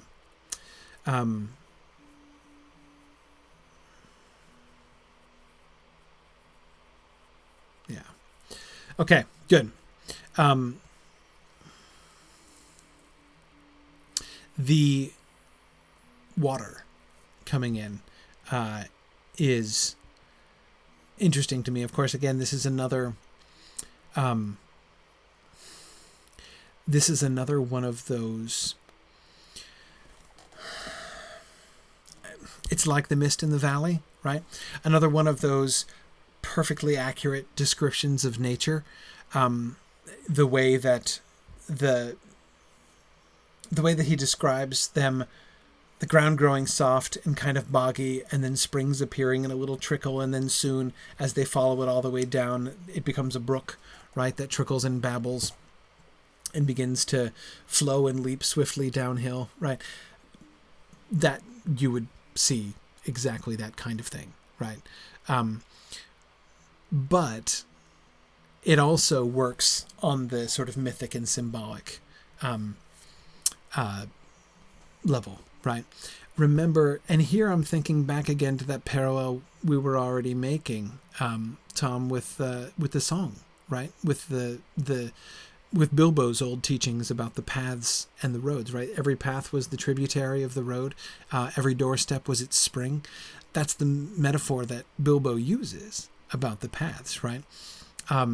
They're following another one of these paths as well. The way that they are, as they're going down towards the Withywindle, they cross this, they end up following this stream, this little tributary stream down to the Withywindle, right? But you can see they are being drawn down to the Withywindle, just like all of the, so just, you get all this network of, soft marshy land and small little streams all coming down and feeding the Withywindle. So they too are being inexorably drawn down to the Withywindle. And that whole process, that whole tributary, small, tiny growth of a trickle, which becomes a larger stream, and then down to the inexorable Withywindle. Again, you see, it kind of works symbolically for what's going on here, and how they are being drawn in down this path.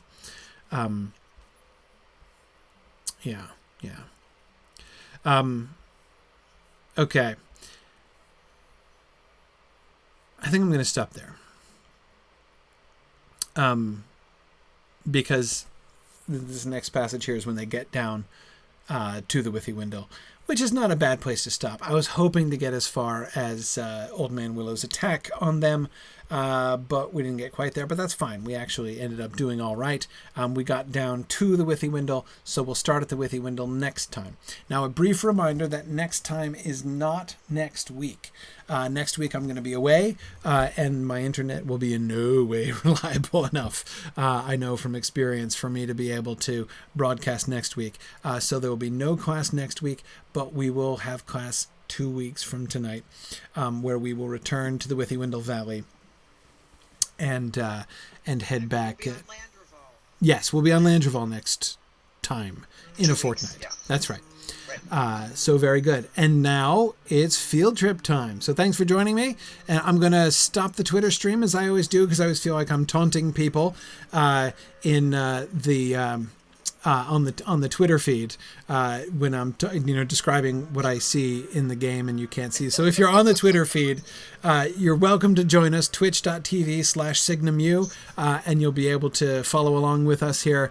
So I'm going to sign off to Twitter. Thanks everybody for joining us, and I will see you guys in 2 weeks. All right. Okay. All right. My Twitch and Lotro friends, let us go on our field trip. So today, we're not going to go back to the Old Forest because we didn't get very far. We didn't even get to Old Man Willow. I knew we were going to get past Old Man Willow, but we didn't even get to Old Man Willow. We are, of course, going to do another Old Forest field trip, but my plan was to do an Old Forest field trip with. Basically to get to go see Old Man Willow, see the Bald Hill, Old Man Willow, Tom Bombadil's house, and maybe even Goldberry Spring. I think we can pretty much do that in one field trip, and that's not going to be for several more sessions yet. So that means, in the meantime, let us head back and continue our exploration. The other thing that I'm kind of wanting to do, just as I've decided to do my completionist reading of the Lord of the Rings here, in the course of the class, I'm also interested in doing something like a completionist exploration of the Lotro world, in thinking about the adaptation that they're doing in this and how they're building the story, and building off of the story that Tolkien wrote. In their sort of design of the world and of its places. So, because remember, this class is going to take at least 5 years or so. So we've got lots of field trips that we can do. So we have been almost everywhere in the Shire now, and we've been exploring. We went north from there to Evendim and have been exploring Evendim. So I want to go back to Evendim because we got as far as Aluminous, but we didn't enter the gates. So I want to enter the Gates of Aluminous. But this means that some of you may be in danger. Some of you may not, but there are a couple of you that are likely to be in danger if you, when you come with us here to Aluminous. I see at least one level 12 and a level 27. We have a level 5. A level 16, a level 5, yeah. So Aluminous is rather a dangerous place. That's okay. Level 15. Yeah. Oh no, this is going to be great fun. Yeah. So, but it's okay. I see they're oh man, we got a lot of low level people here today. Oops. Oh, that's really funny, but that's good. It'll be fun. It'll be a good experience. Stay with the pack. Stay with the family. Yeah, stay with the family. Yeah. Aluminous is not a place to wander off on your own. Well, you can, but it will be a very brief trip. Yeah. Very brief wandering. You'll wake up back in the Shire or someplace like that. Probably, or out in Bree or whatever. Yeah. So okay. Yeah. Good. Tony says it's going to be a massacre. Okay. All right. Well, let's do what we can do. So let's meet up. Well, hang on. A lot of you are so low level that... Trish, we should ride overland from somewhere, shouldn't we? We should. We could do it from Oatbarton. That'd be a long ride, but we could do it from there. Yeah, can people get to Oatbarton? Can I get to Oatbarton? Well, we'd have to go to Brock and Borings and ride from there. Yeah. I mean, that's a safe route for Lobies, Yeah. Can't really think of another way to do it, because you could take a horse to Tinadir and then take the boat or ride, but got to be it's like a level 30ish thing. Exactly. Yeah. Low level people won't have been to Tinadir to open the stable master there. Well, okay. Unfortunately, Brock and Borings isn't easy either because it's a slow horse. I mean, it's true. Not terrific, but true. It's the only way I can think to do it. Do we have any captains in the group? If there's any captains, jump up and down if you're a captain. Captain with a rally horn, with a summoning horn. Don't think so. Okay. Well, Yeah. one of the things is in Oat Barton. You know what? In Oat Barton, we do have a mustering horn. So Aha. that would be we could create a raid, Right. and then I could probably get myself there pretty quickly. Okay. And then I could use the rally horn to rally people there. So that Yeah. and then we can ride from Oat Barton, which at least is not as bad. Right. Right. Yeah, I have a milestone at High Kings Crossing, and I think I can get a horse from there to Oak Barton, so I can get there Yes. pretty quick. Yes, you should be able to. Okay. Yeah, why don't you do that? All right. Do you want to go? Why don't I go ahead and do that, and you go ahead and you want to form the raid? Sure. Will I take off? Okay. Sure, I will form the raid. Okie dokie. Okay, I'm just going to start inviting folks. When I have successfully... I think somebody said they don't have a horse. So if you don't have a horse, that's a problem. That's a you much... may have to just... Yes. Yeah, you may have to watch us on Twitch. That's true. If you don't have a horse, it is going to be hard for us to get you there in time. Okay, so I'm gonna invite people. When I have invited you and you are in the group, then come and stand up. Actually, yeah, come stand behind me. Okay, so let's see. Yes, and if you are not in the room, go ahead and send me a tell, and I'll invite you from there. Okay. All right, there's Amathorn. I assume the same one who's been in class here today. All right. Oh, I should have to convert it to a raid soon. Okay, hang on. Let's see. Fellowship. Convert to raid. Okay.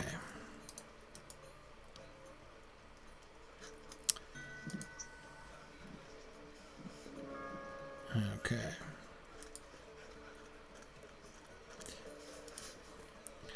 All right.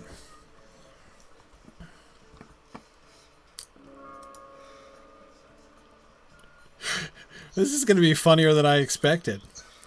Don't forget to invite me, by the way. Oh, right. And I also have Violet with me. If she has not sent you a note yet, she would like to be invited. So hopefully we have room for 24 people.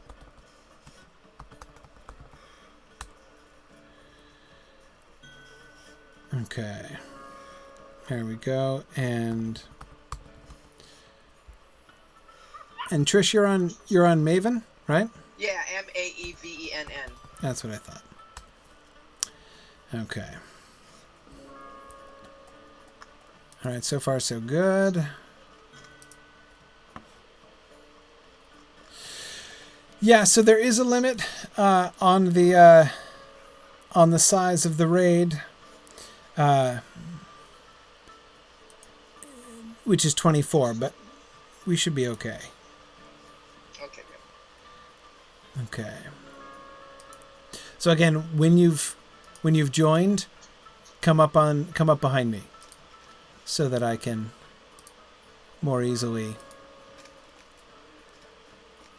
invite people who are here. Hopefully, I mean, I see we have a few level caps with us, so a small number of level caps ought to be able to protect a large number of people. We have 7. There's another level 6. Oh dear. It's all good.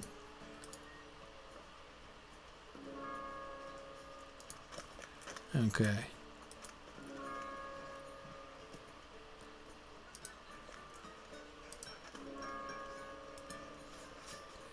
Okay, and I think I got everybody. Did I get everybody? Oh. Is Pineleaf? Is Pineleaf's on with us? I don't know if you wanted to be invited or not. Did I get Pineleaf? I thought I had him on the list. I thought I had everybody in the room. No? Maybe he departed. Okay. Perhaps so. Okay. All right. I'm going to accept the summons. I don't know if have we gotten everybody. I'm not sure. I think I've got... Oh, hang on a second. let me unsummon myself here. Hang on. It's just got another person here who needs inviting. Okay. There we go. Why don't you go ahead and invite Pine Leaf, even though he's not in the room. Okay. He's asking. Oh, he's okay. trying to find us. Great.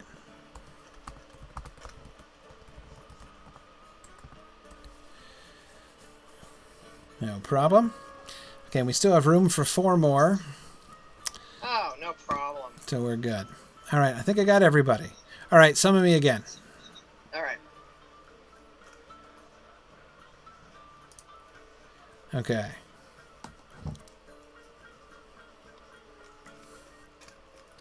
Tony says it seems this level problem will get worse as we go along further into the game world. Yeah. Yep, absolutely, it sure will. But that's okay.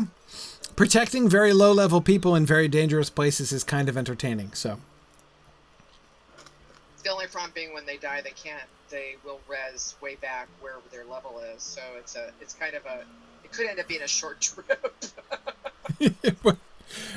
There is always that chance, but it is the chance that you run. We could, one thought I had, and if anybody's interested in this, they can let me know on the forum at lotro.mythgard.org. There's a class forum there. If we wanted to do any kind of power leveling sessions on the various servers, people that are low level, I'd be happy to arrange something where some of us that are higher level can help you, get yourself leveled up. If you just want to go fast, let me know. And if there's enough interest, we'll put something together. Yep. We can help with this. We can help. We are Mythgard. We can help. That's right. That's right. Okay. So let me just say if there's anybody who has not made it to Oatbarton yet, send me a tell, Maevenn. Send me a message, right, and I'll make sure I muster you here. Also, we have Ashlinga over here, who is apparently not part of the raid. Oh yeah. Yeah, so you might want to invite them. I assume they want to be invited. I see. Got it.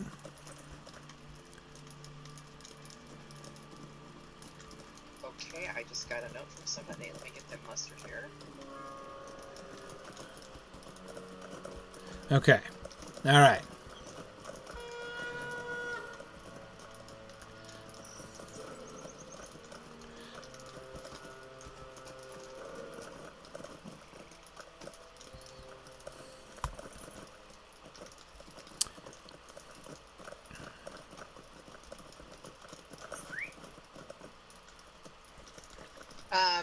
Jaffric, Jaffric, is asking for an invite. Okay, I see him. He just came walking up just a minute ago, and I didn't know if he was joining or if he was an innocent bystander wondering who all these people were. Yeah.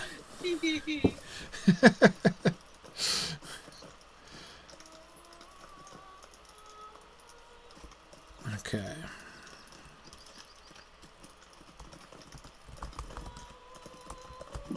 Let's see. Still in hall. Okay. Well, it's only a few people still in hall. I see several of our Twitch regulars, like Druid's Fire and Saint Joan, sound like they are preparing the popcorn to watch the massacre that's about to occur. By the way, for the low-level folks, Violet, who's a wonderful person, has offered to go to the party tree and meet you at the party tree and ride you up to where we are. So if you want to do that... Oh, can they not get mustered here? Some of the lower levels can't. No, I can't muster the lowest level folks. Okay. So she's offered to meet them. She's offered to meet them there. So my suggestion, if you want to do that, is send Violet, Violeth, Violet with an H at the end, a tell, and if she has folks that want to do that, then she'll meet you at the party tree. Okay. Okay. Cool. Very nice. Thank you. That is very kind. So you can get yourself to Hobbiton in the party tree, then you can find out, and you'll catch up with us, because once we get to Aluminous, we're not going to move very fast. So Okay, cool. So are we ready to head off then? I believe we are. Okay. Then let us head off. They won't know what hit them. Nope. Exactly. Yeah, all those... oh, hang on. I got to introduce myself to the stable master here. That's right. Good day. Pretty I was like, oh my god, all these people. Pretty soon I'm going to be... I'm going to have all of these stable masters all the way up here through Evendim opened up on every server, so... That Hobbit's going to have a story to tell in the pub tonight. Yeah. Okay.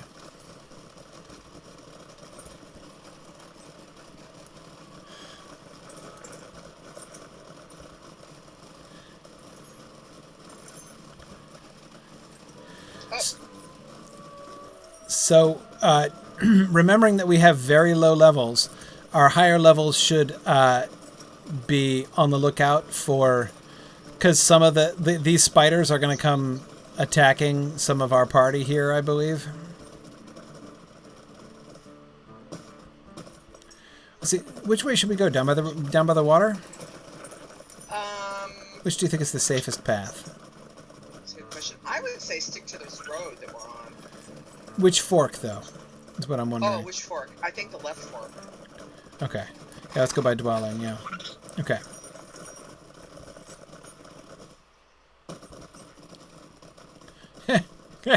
Sorry, I just got the roving threat quest. Yeah, that sounds like a good idea.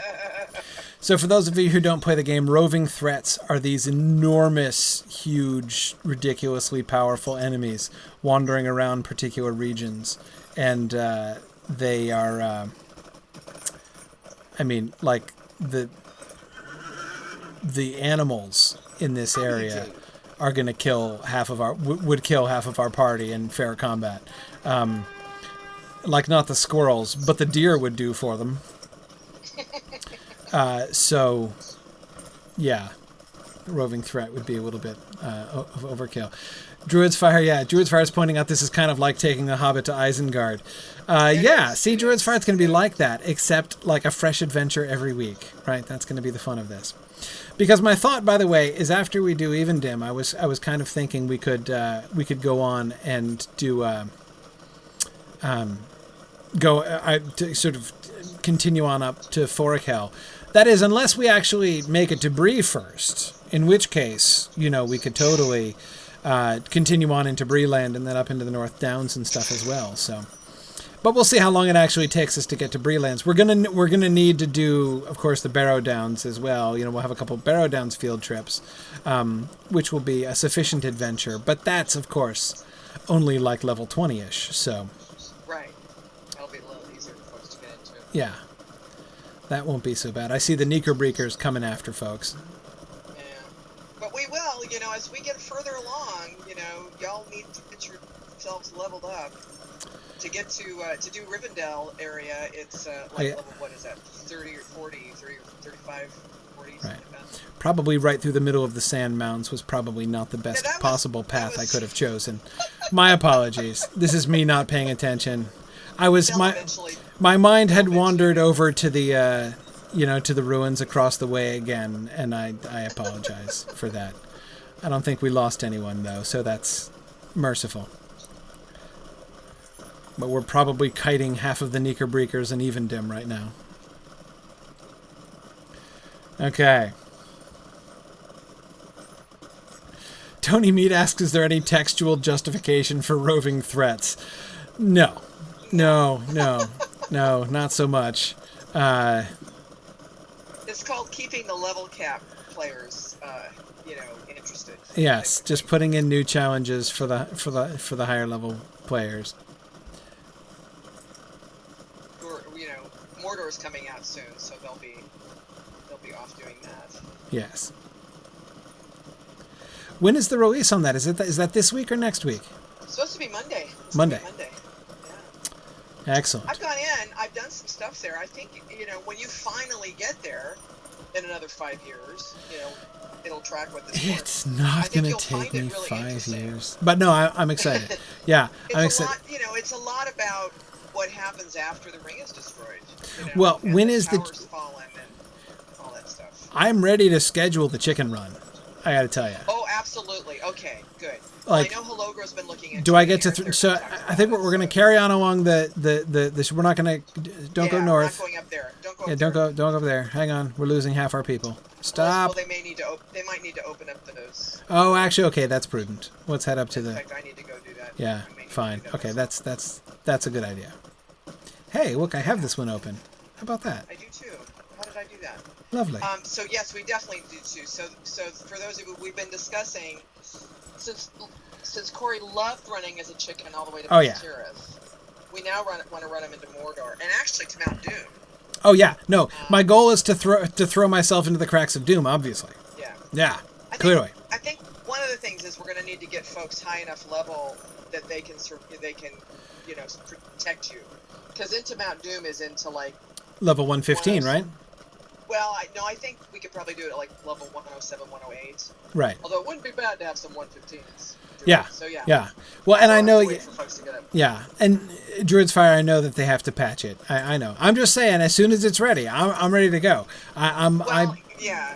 I'm not going to wait till I finish the just like I didn't wait till I got there in the in the epic line to go to Minas Tirith. I'm going to avail myself of the opportunity to go as a chicken. So. Whoa. We okay? So, yeah. So somebody just fell off their horse. I'm gonna make sure that... Any fatalities? We got a worm following us here. We got a crawler chasing after somebody. Okay, I think it's time to dismount here. So in the time it takes a group of people to get to 115, will give the guys plenty of time to open up more doors. Okay, let's see. I'm going to.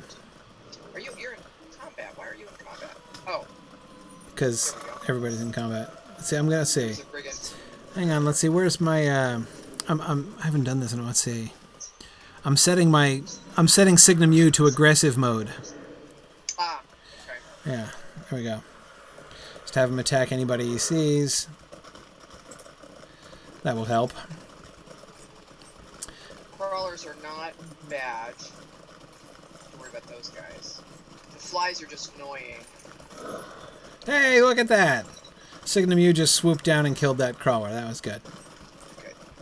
Okay, so we have reached the outskirts of Aluminous now, and as you guys can remember, this is, though it's now daytime instead of night, which is nice, a nice change. These are the tombs, of course, that we were looking at before. So we have these lines of tombs skirting either side of the road on the main approach to the primary gate of Aluminous, which is thematic, right? So yeah, see, as you can see, this is the main land approach to Aluminous. And we had talked about the significance of the tombs and how it was interesting, and the way that this seems to suggest that the sort of decay of Númenórean society was both like not forgotten in good eagle, that it was not forgotten here in Aluminous, and that it followed a similar path to the decay in Gondor. Now we are just about to get to the gate again.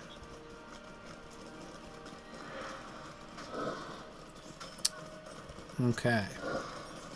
Yeah, Druid's Fire just mentioned, and I wanted to do a plug for this anyway, Druid's Fire. So it's going to be, is that going to be on Landreval?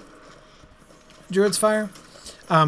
They're doing their annual Taking the Hobbits to Isengard run. They're going to be so bringing a level 10 Hobbit all the way down to Isengard from the Shire, and Druid's Fire is going to be streaming it on her channel at noon on Saturday. So yeah, that's going to be great fun. I wish I could join actually, but I'm going to be driving all day on Saturday, so I won't be able to. But that would be a lot of fun. And the Hobbit, the level 10 Hobbit who's going to be going, is actually Sapience, who used to be the community director at Lotro. So some of you may remember Sapience from the old days. So anyway, yeah. So on Landreval, starting at noon server time, they're going to be doing that's an annual thing, right? Druid's Fire. They're taking the hobbits to Isengard. Okay. Anyway, all right. So here we are at the gate, and we can see this nice approach, these arches, right? Again, clearly no military value to these arches, right? Now, one thing to keep in mind is that the story says, and remember, stay together, children, stay together. The in-game story mentions that the level of the lake has risen, right? So this is not the original level of the lake. So all of these tombs were not built like out in the middle of the water. That's a new thing.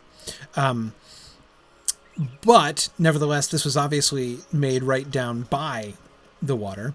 And here is the main gate. Now, the couple things that we will notice here. First, we will notice people running out to try to kill us, but that's going to be something we'll notice very frequently throughout this. We have these two statues on either side, kind of generic Númenórean warriors, it looks like. I don't see any particular markings that makes them recognizable. They're just carrying swords and wearing helmets. They're not bearing shields or crowns or, broken swords or anything like that. So there's no reason to think that they're anything particularly, that they're anybody particularly special. The gate really interests me, especially the openness of the gate up above. It's possible, of course, that there used to be something in there, maybe glass, I don't know, but so maybe that it wasn't originally designed to be just open space in there, but I don't know. I think that it may well have just been designed to be open arches there up above, which again reinforces an idea that I think is fairly clear from the entire layout of the city and from the way that we approached in. Noticeably, this is not a fortress. Aluminous is not a military stronghold. It may have warrior statues flanking the gates here, and the gates don't look like they were puny, right, themselves, but there was no... this path would have been defensible if you had an army, but this is not a fortress. It's clearly not a fortress. This is a lakeside city.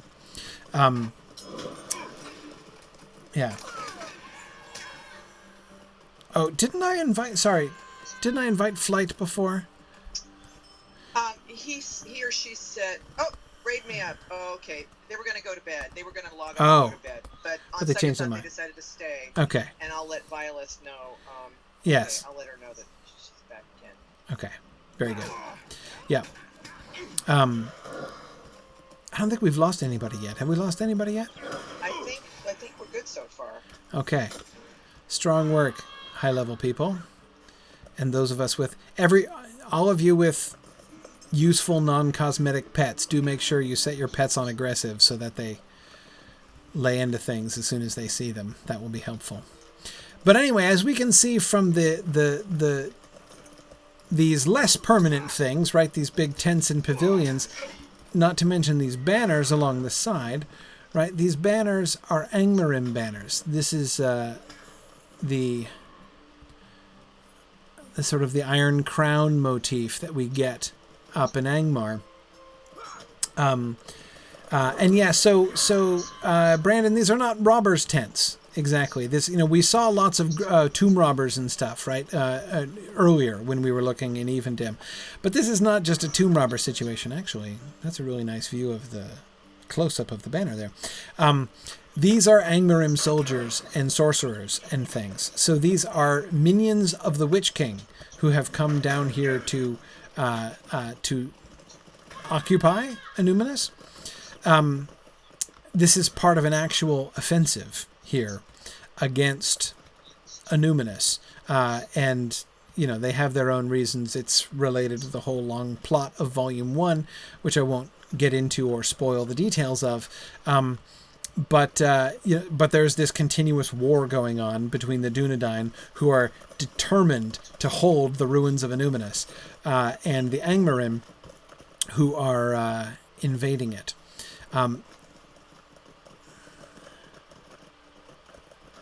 I didn't notice this before.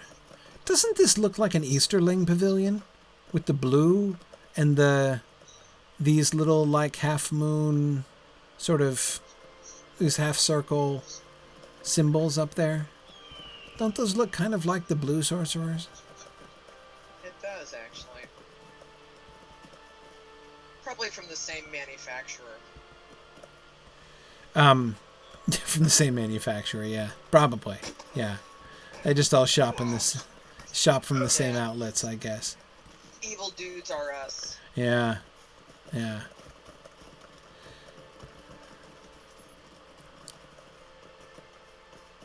Okay. Just looking around. So, the giant castle on the hill, that one, Brandon? That is the throne room of Allendale, right? And if you see on the map here, the way this is set up, it's pretty cool. So this is the part you can see up here where the city was drowned, right? Where the waters rose up above and have covered over many of the buildings.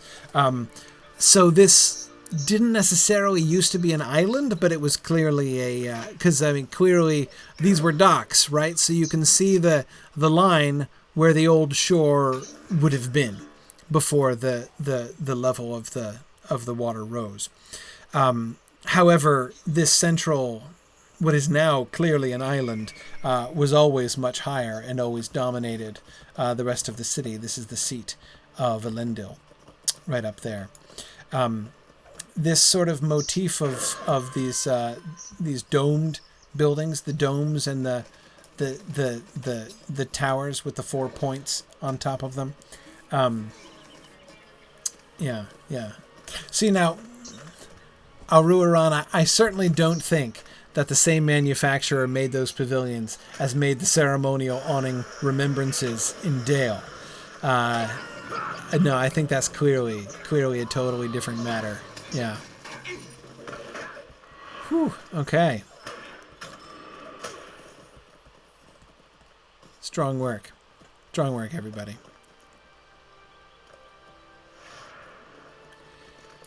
As you can see, the land rises sharply to the south here. You can see the mountains behind and the buildings up on the hills. It's hard to get a sense just from wandering around the sort of natural flow of the city. That is to be able to guess at the purposes of the different buildings and things. I love the look and feel of this, though. They have... it has a kind of Byzantium feel to it that seems to me very right. Yeah, see if we look over here, you can see how the level of the lake has risen. So it's hard to see exactly what the shape of things. But again, this really just emphasizes how sharply the city, this is a city very much on a hill. But again, it's not a city on a hill in the same sense that like Minas Tirith is on a hill, right? The relationship between Minas Tirith and its mountain, right, is designed for defense. And you think about the way you've got that, that sort of the prow of the ship, right? And the way that the road winds back and forth all the way across, all the way up the different levels of the city. It's designed to be defensible all the way up so that any invading army that got through the gates would have to fight its way up gate by gate and bit by bit. And there are just dozens and dozens and dozens of choke points at which to prevent an incoming army. Aluminous is not like that. The whole thing is open. It's the paths can be a little bit circuitous, but this is just a lovely city by the lake, sort of swooping down to the lake. One wonders to what extent, was there something like a kind of class-oriented, division of who lived high up and who lived lower down and that kind of thing, makes me kind of wonder about that. did Aluminous become a place that was really divided into different classes and families? One would think, perhaps, that it was. If you think, of course, about the way that the Civil Wars broke out not too long after the city was begun, right? And now that was based on sort of family disputes, but still this sense of this sense of division among it, right? I mean, is one of the things that's most famous about Arnor from the beginning. We can go down and swim in the other. I kind of want to go uphill instead of down, but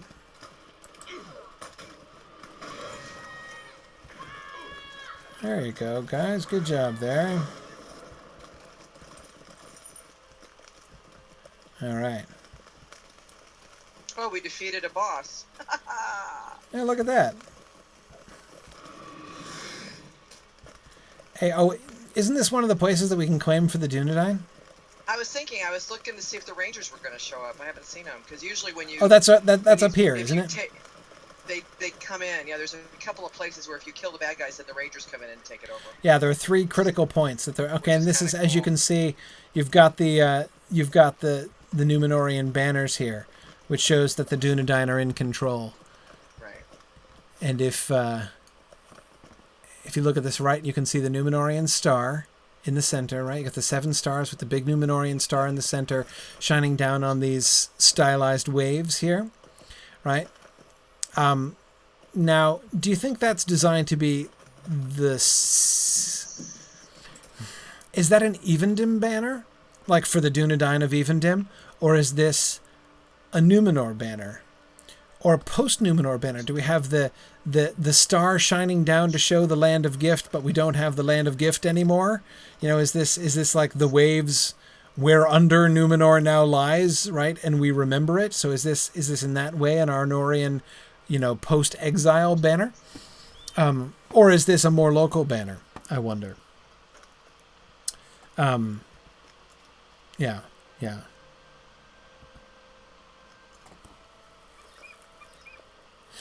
Yeah, now, Aurorian asks a really good question. When did the Númenóreans build these cities? The construction of Amansul happened before the last alliance marched down to Mordor. Well, this is the city of Allendale. We know that Allendale at least began this city. And certainly things happen much more slowly than we might like. The Battle of the Last Alliance was years after Allendale landed. So he began this. Yeah, exactly. As Tony points out, there was over 100 years between the fall of Númenor and the arising of Sauron in Mordor. Remember that Minas Ithil, for instance, was built on the shoulders of the Mountains of Shadow on purpose to defy Sauron before the war had begun. This city was built by Allendale.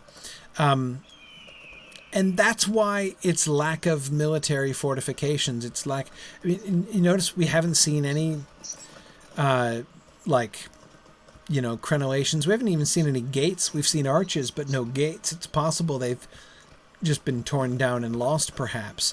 But this does not look like a very difficult city to get around in,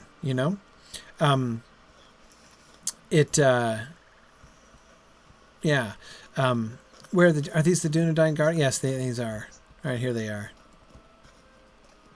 These are the Dunedain who are here. Yes, Marshal Tudang, Warden of Aluminous, is here getting ready. Well, does he have he's got his mace there, his mace and his dagger. Strong work there. Is this a beacon? Do they light this when they're under attack or something? That's a good question. It looks like it is. It's rather not a campfire. It's rather a poorly placed beacon, though. Nobody could see it. Maybe it lets off a lot of smoke or something. I don't know. But these banners change, don't they? When I think so. When the Angmarim are holding this spot, eventually they're going to come and attack here. Again, they do this periodically. Yeah. Yeah, Tony, exactly. When Allendale built this, he thought that Sauron was gone for good and there was no need for war. Absolutely. They had escaped Numenor. They were mourning the fall of Numenor. But they believed that that Sauron at least had been destroyed. That was the one consolation, right? Like, okay, Numenor is drowned, and that's really sad. That's really too bad. But, it is at least the silver lining of the whole downfall of Numenor business, right? And so now we can try to establish a new life here in Middle-earth, where at least we don't have Sauron breathing down our necks. And so, yes, that was the spirit in which Aluminous was built, and it really shows. As we will see later on, Fornost is the military capital. Fornost is a fortress, very clearly a fortress. And that, of course, is where the capital of Arnor shifts to. Aluminous was the original capital city of Arnor, but the political center of Arnor shifts from Aluminous to Fornost during the Civil Wars. And it's the fall of Fornost that signals the downfall of the North Kingdom. That's when Arnor ceases to be a kingdom, when Arthedain falls and the descendants of Isildur cease to be kings and are simply the Dunedain, the chieftains of the Dunedain in the wild, because Fornost is the last stronghold of the North Kingdom. Aluminous has already kind of become a footnote, essentially, because it's not a defensible spot. It's not the military center. And we don't really know exactly where... we don't really know exactly what was going on with Aluminous during the later days of Arnor. Yeah. Anyway, okay. Let's keep going. Where does the road go from here? Oh, it turns. Oh, right up there. Of course. Yeah. Let's keep going. Let's go up.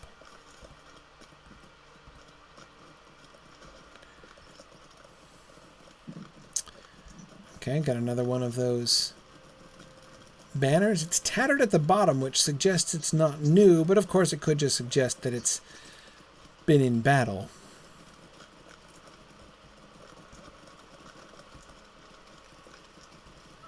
I like the recent scorch mark and some smoke still rising.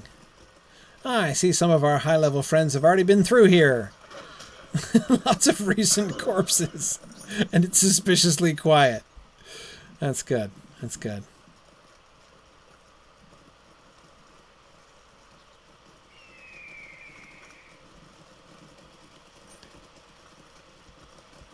But yes, lots of just.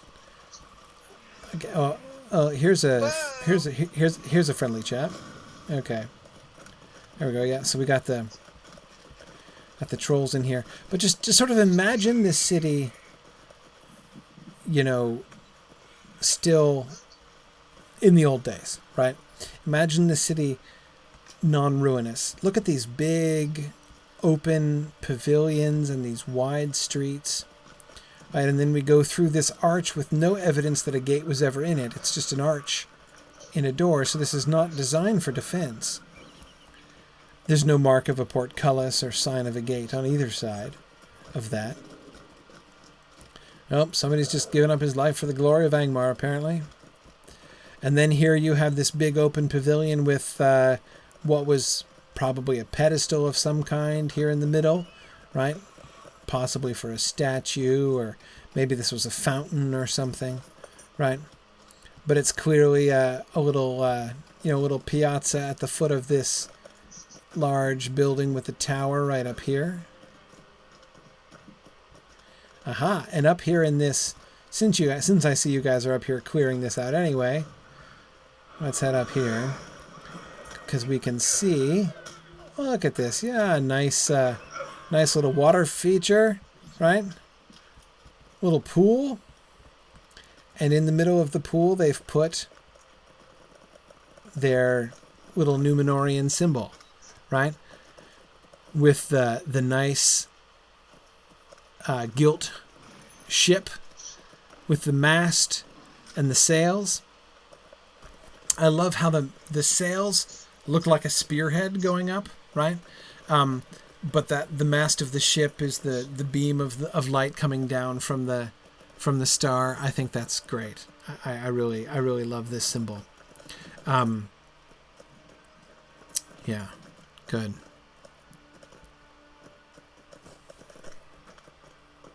And to have that sitting here in the middle of this water feature is kind of fun, right? Always remembering Numenor and the prowess of Numenor at sea, the pride of Numenor and its ships. And now, of course, there are like huge trolls hanging out around here, and I forget what this building was. I mean, I remember that we go into it several times during the epic quest line. Does anyone recall the function of this building and what it was? I don't remember. Gravity is cynically saying he was expecting the roving threat to show up here. But we're not that fortunate, or hoping I think. that it would show up. Yeah, exactly. Our high-level people are doing a really good job. The mortality among our party has been much less than I feared. Okay. Let's carry on through. As I recall, we're not far from... We're not far from the camp. Yeah, actually. from the camp of the Dunedain, right? We got a guy behind us. There's a guy following us. Oh, now he's dead. Okay. Oh. Yeah, the camp I think is up this way. See, we've got Dunedain up here. Right. That's right.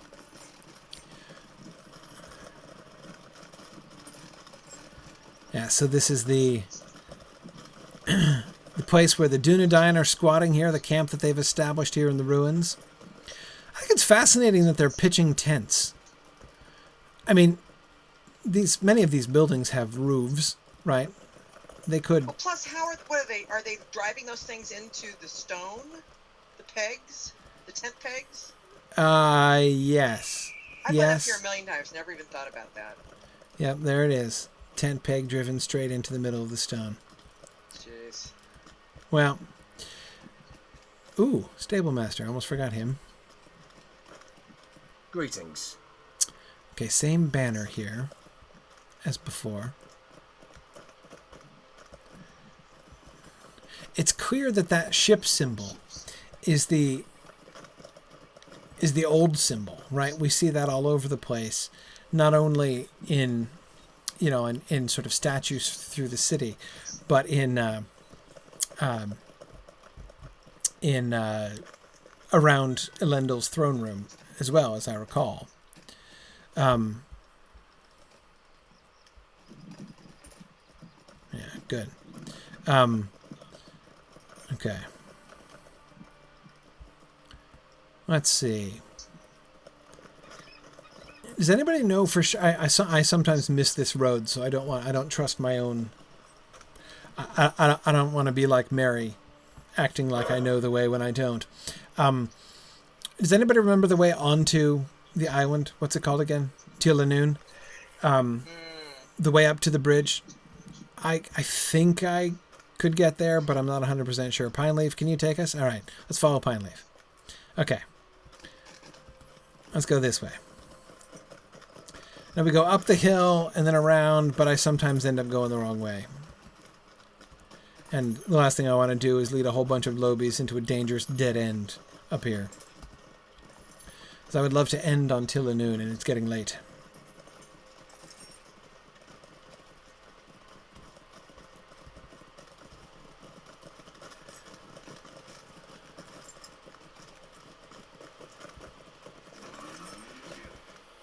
Okay, we got some Angmarim soldiers up there. Oh, I love this plaza up here anyway. Here we get an actual pool with several of those same... Look at all these ship statues up here.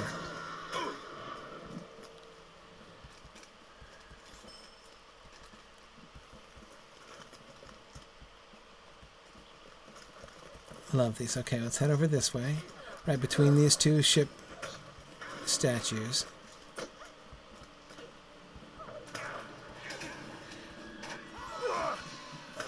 Okay, see, now this is an inlet.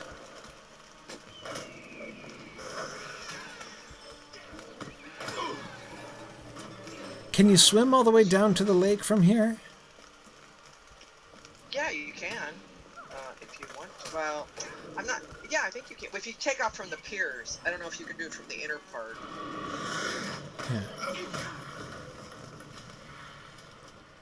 Yeah. Okay. This is another one of the... Up here is another one of the spots, right? Yeah, oh, it's already taken. Okay. All right. Sorry, Pine Leaf. Are we still supposed to be going this way? All right, Pine Leaf, I'll keep following you. All right. We're going this way. Right. Yeah, I think this is the place where I so often go yon when I'm supposed to go hither.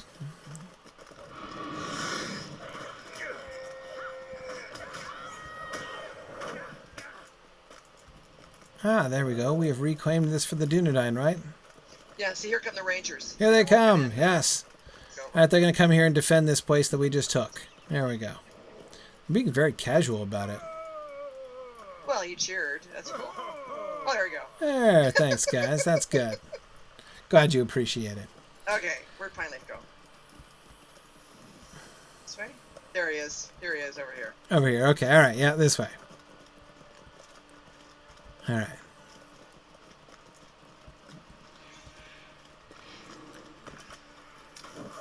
Aha, right. Of course. And there it is. Great. Okay. This is a great vista. By the way, if you noticed on the Twitch stream, did you see how my my screen just went dim there? That was because I got some dread. I was talking about dread last week. I just got some dread there. And made my whole screen go dim. Okay, so here we can see this tower is really fascinating. The top of it is like the other towers, but of course it's very much, this is clearly the tallest point in the city. This pyramid is interesting too. Is that a whole intact pyramid, like it was meant to be a pyramid? It's not just a remnant of something else?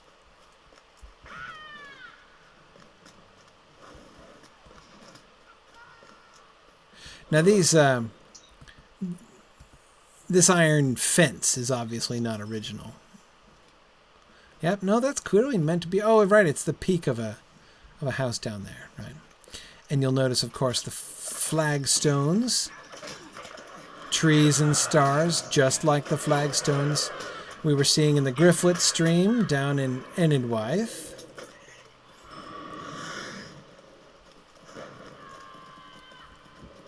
Ooh, so this is more corrupted. We got this one is more chipped away. Oh, and it's got those nasty magic fires, just like we see in place. Those are Kudal Yangmarim as well. Hey, look, gates. Actual gates, and with the wavy lines suggesting the sea. Though I take these to be the actual original gates, not like nasty. This can't be original. This fencing over here, I mean, that looks way too orcish. Just can't possibly be original. And it's even, yeah, it looks like the banner stand here that's holding the Angmarim banners is made of the same stuff. Yeah, no, that just can't be original. I refuse to believe that. But the gate seems to be the original gate, and it's a lovely gate, but also you'll notice not the sturdiest gate you've ever seen in the world. Like, you can see through it. In fact, if you were skinny enough, you could probably crawl through it. Right? This is not, this is not a defensive fortification, even though this would be a defensible position up here. Right? You could easily make this little island, you know, a nice little fortress here, but it's clearly not designed that way.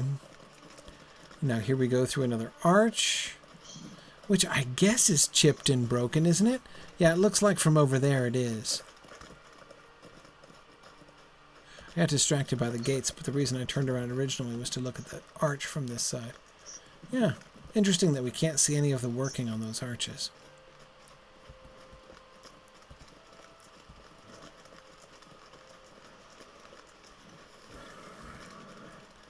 Oh, Ethelod, thank you. That building that we were at was a prison. Was it? I know somebody was imprisoned inside there. Was it designed to be a prison originally in Aluminous? Maybe it was.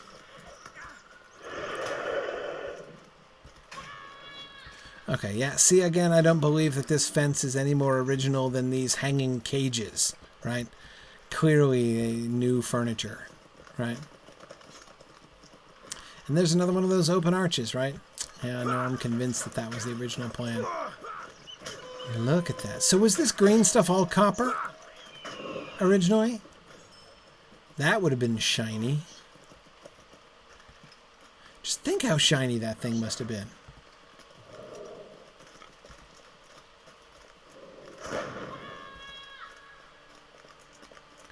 Oh, wait, and this is one of the instances, isn't it? This is also Lyndale. This is the way to get into the throne room? Yeah. Yeah. I'm tempted to do it just to be able to get to the throne room at the end.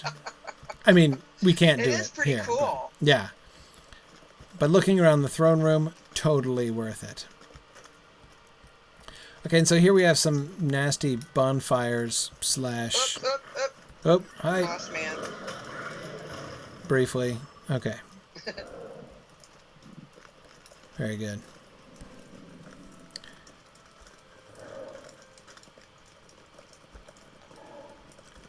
Excellent. Okay. Great. Okay. So here we look out over the lake. And looking out over the lake seems pretty clearly what this was designed to do in the first place, right? I mean, that's why I would suspect that the throne room of the king was built out on this high point. Again, remember, it wouldn't have been an island back in the old days, but on this high point here with the big old bridge leading to it, is not to be in a defensible position, but to have the best view, right? And to look out over the lake, because Aluminous ultimately is a lake house, right? And of course, interestingly, what are we looking at? Tinnerdeer, right? Which is Allendale's house, right? That's his private house over there. That's the private house of the king, which is kind of funny, in fact. Not necessarily Allendale, but of the family of the king. I wonder, do you think that's meant to suggest some kind of moral corruption, right? That when you look out, the thing that dominates your view is your summer home, right? And your colossal statue over there. You see, there's the statue that we were looking at from up close before. And I got to think now, looking at this thing, remember from a distance we were trying to find what was on top of this little second little pedestal here, and trying to see, because it's broken off at the top. It really does just look like it was probably another star. Probably. But I wish you could see exactly what it was. Anyway. Yeah, I don't know. Like I said, I kind of wonder if we can see. And it would be interesting to know what the game was postulating as the dates of these things being built. Because again, what I love to do is to look at the story, right? It's, one of the things that they have the opportunity to do in Lotro is not only fill in the land, right? Is not only to fill in the, like Lake Evendom is on the map, the Middle Earth map, and we know that the city of Aluminous was there, but that's kind of pretty much all we know about it, right? So they fill in the land, but it's not just the land. They fill in the whole backstory by populating this region, by making the ruins where they are and the cities where they are, and making backstories for it. they are filling in gaps in the entire story of the history of Arnor, which is really fun. Yeah, exactly, Gravity. I do think the statue must have been built after Allendale passed. I don't think that Allendale, while he was alive, was like, what we need, is a gigantic statue of me. Like that. Allendale doesn't seem like that kind of guy. Oh, that's interesting, Amathorn. I hadn't thought of that. Could these other pedestals be sort of suggestive of his two sons, Isildur and Anarion?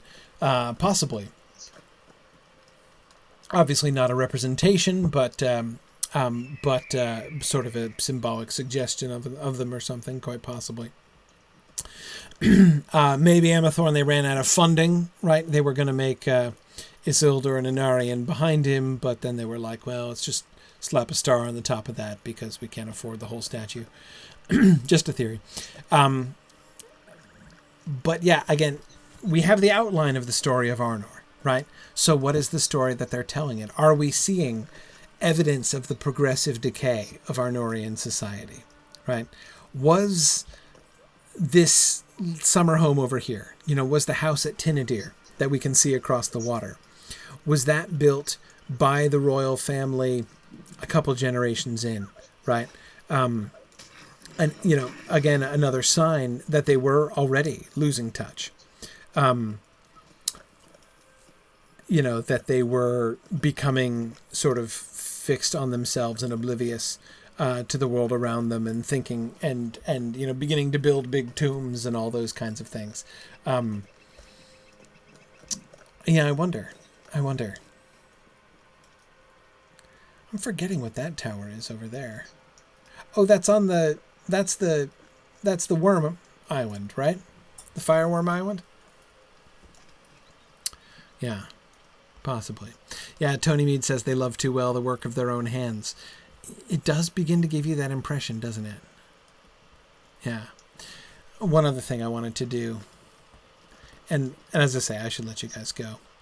I wanted to look back on the city from here so we can see it sort of rising up.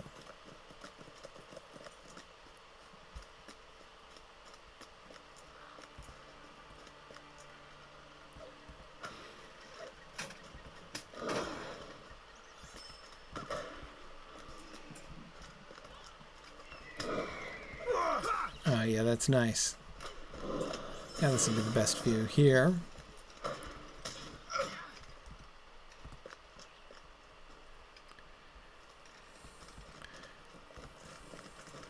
Imagine when this was all shining white, right? It's clear that this stone was white. White and copper. What a gorgeous city under the sun this would have been. Sweeping up the side of the hills, up to the very, the ridges up above, and all the way down to the lake. Yeah, this was, again, clearly, this city was a work of art, not a pragmatic thing at all.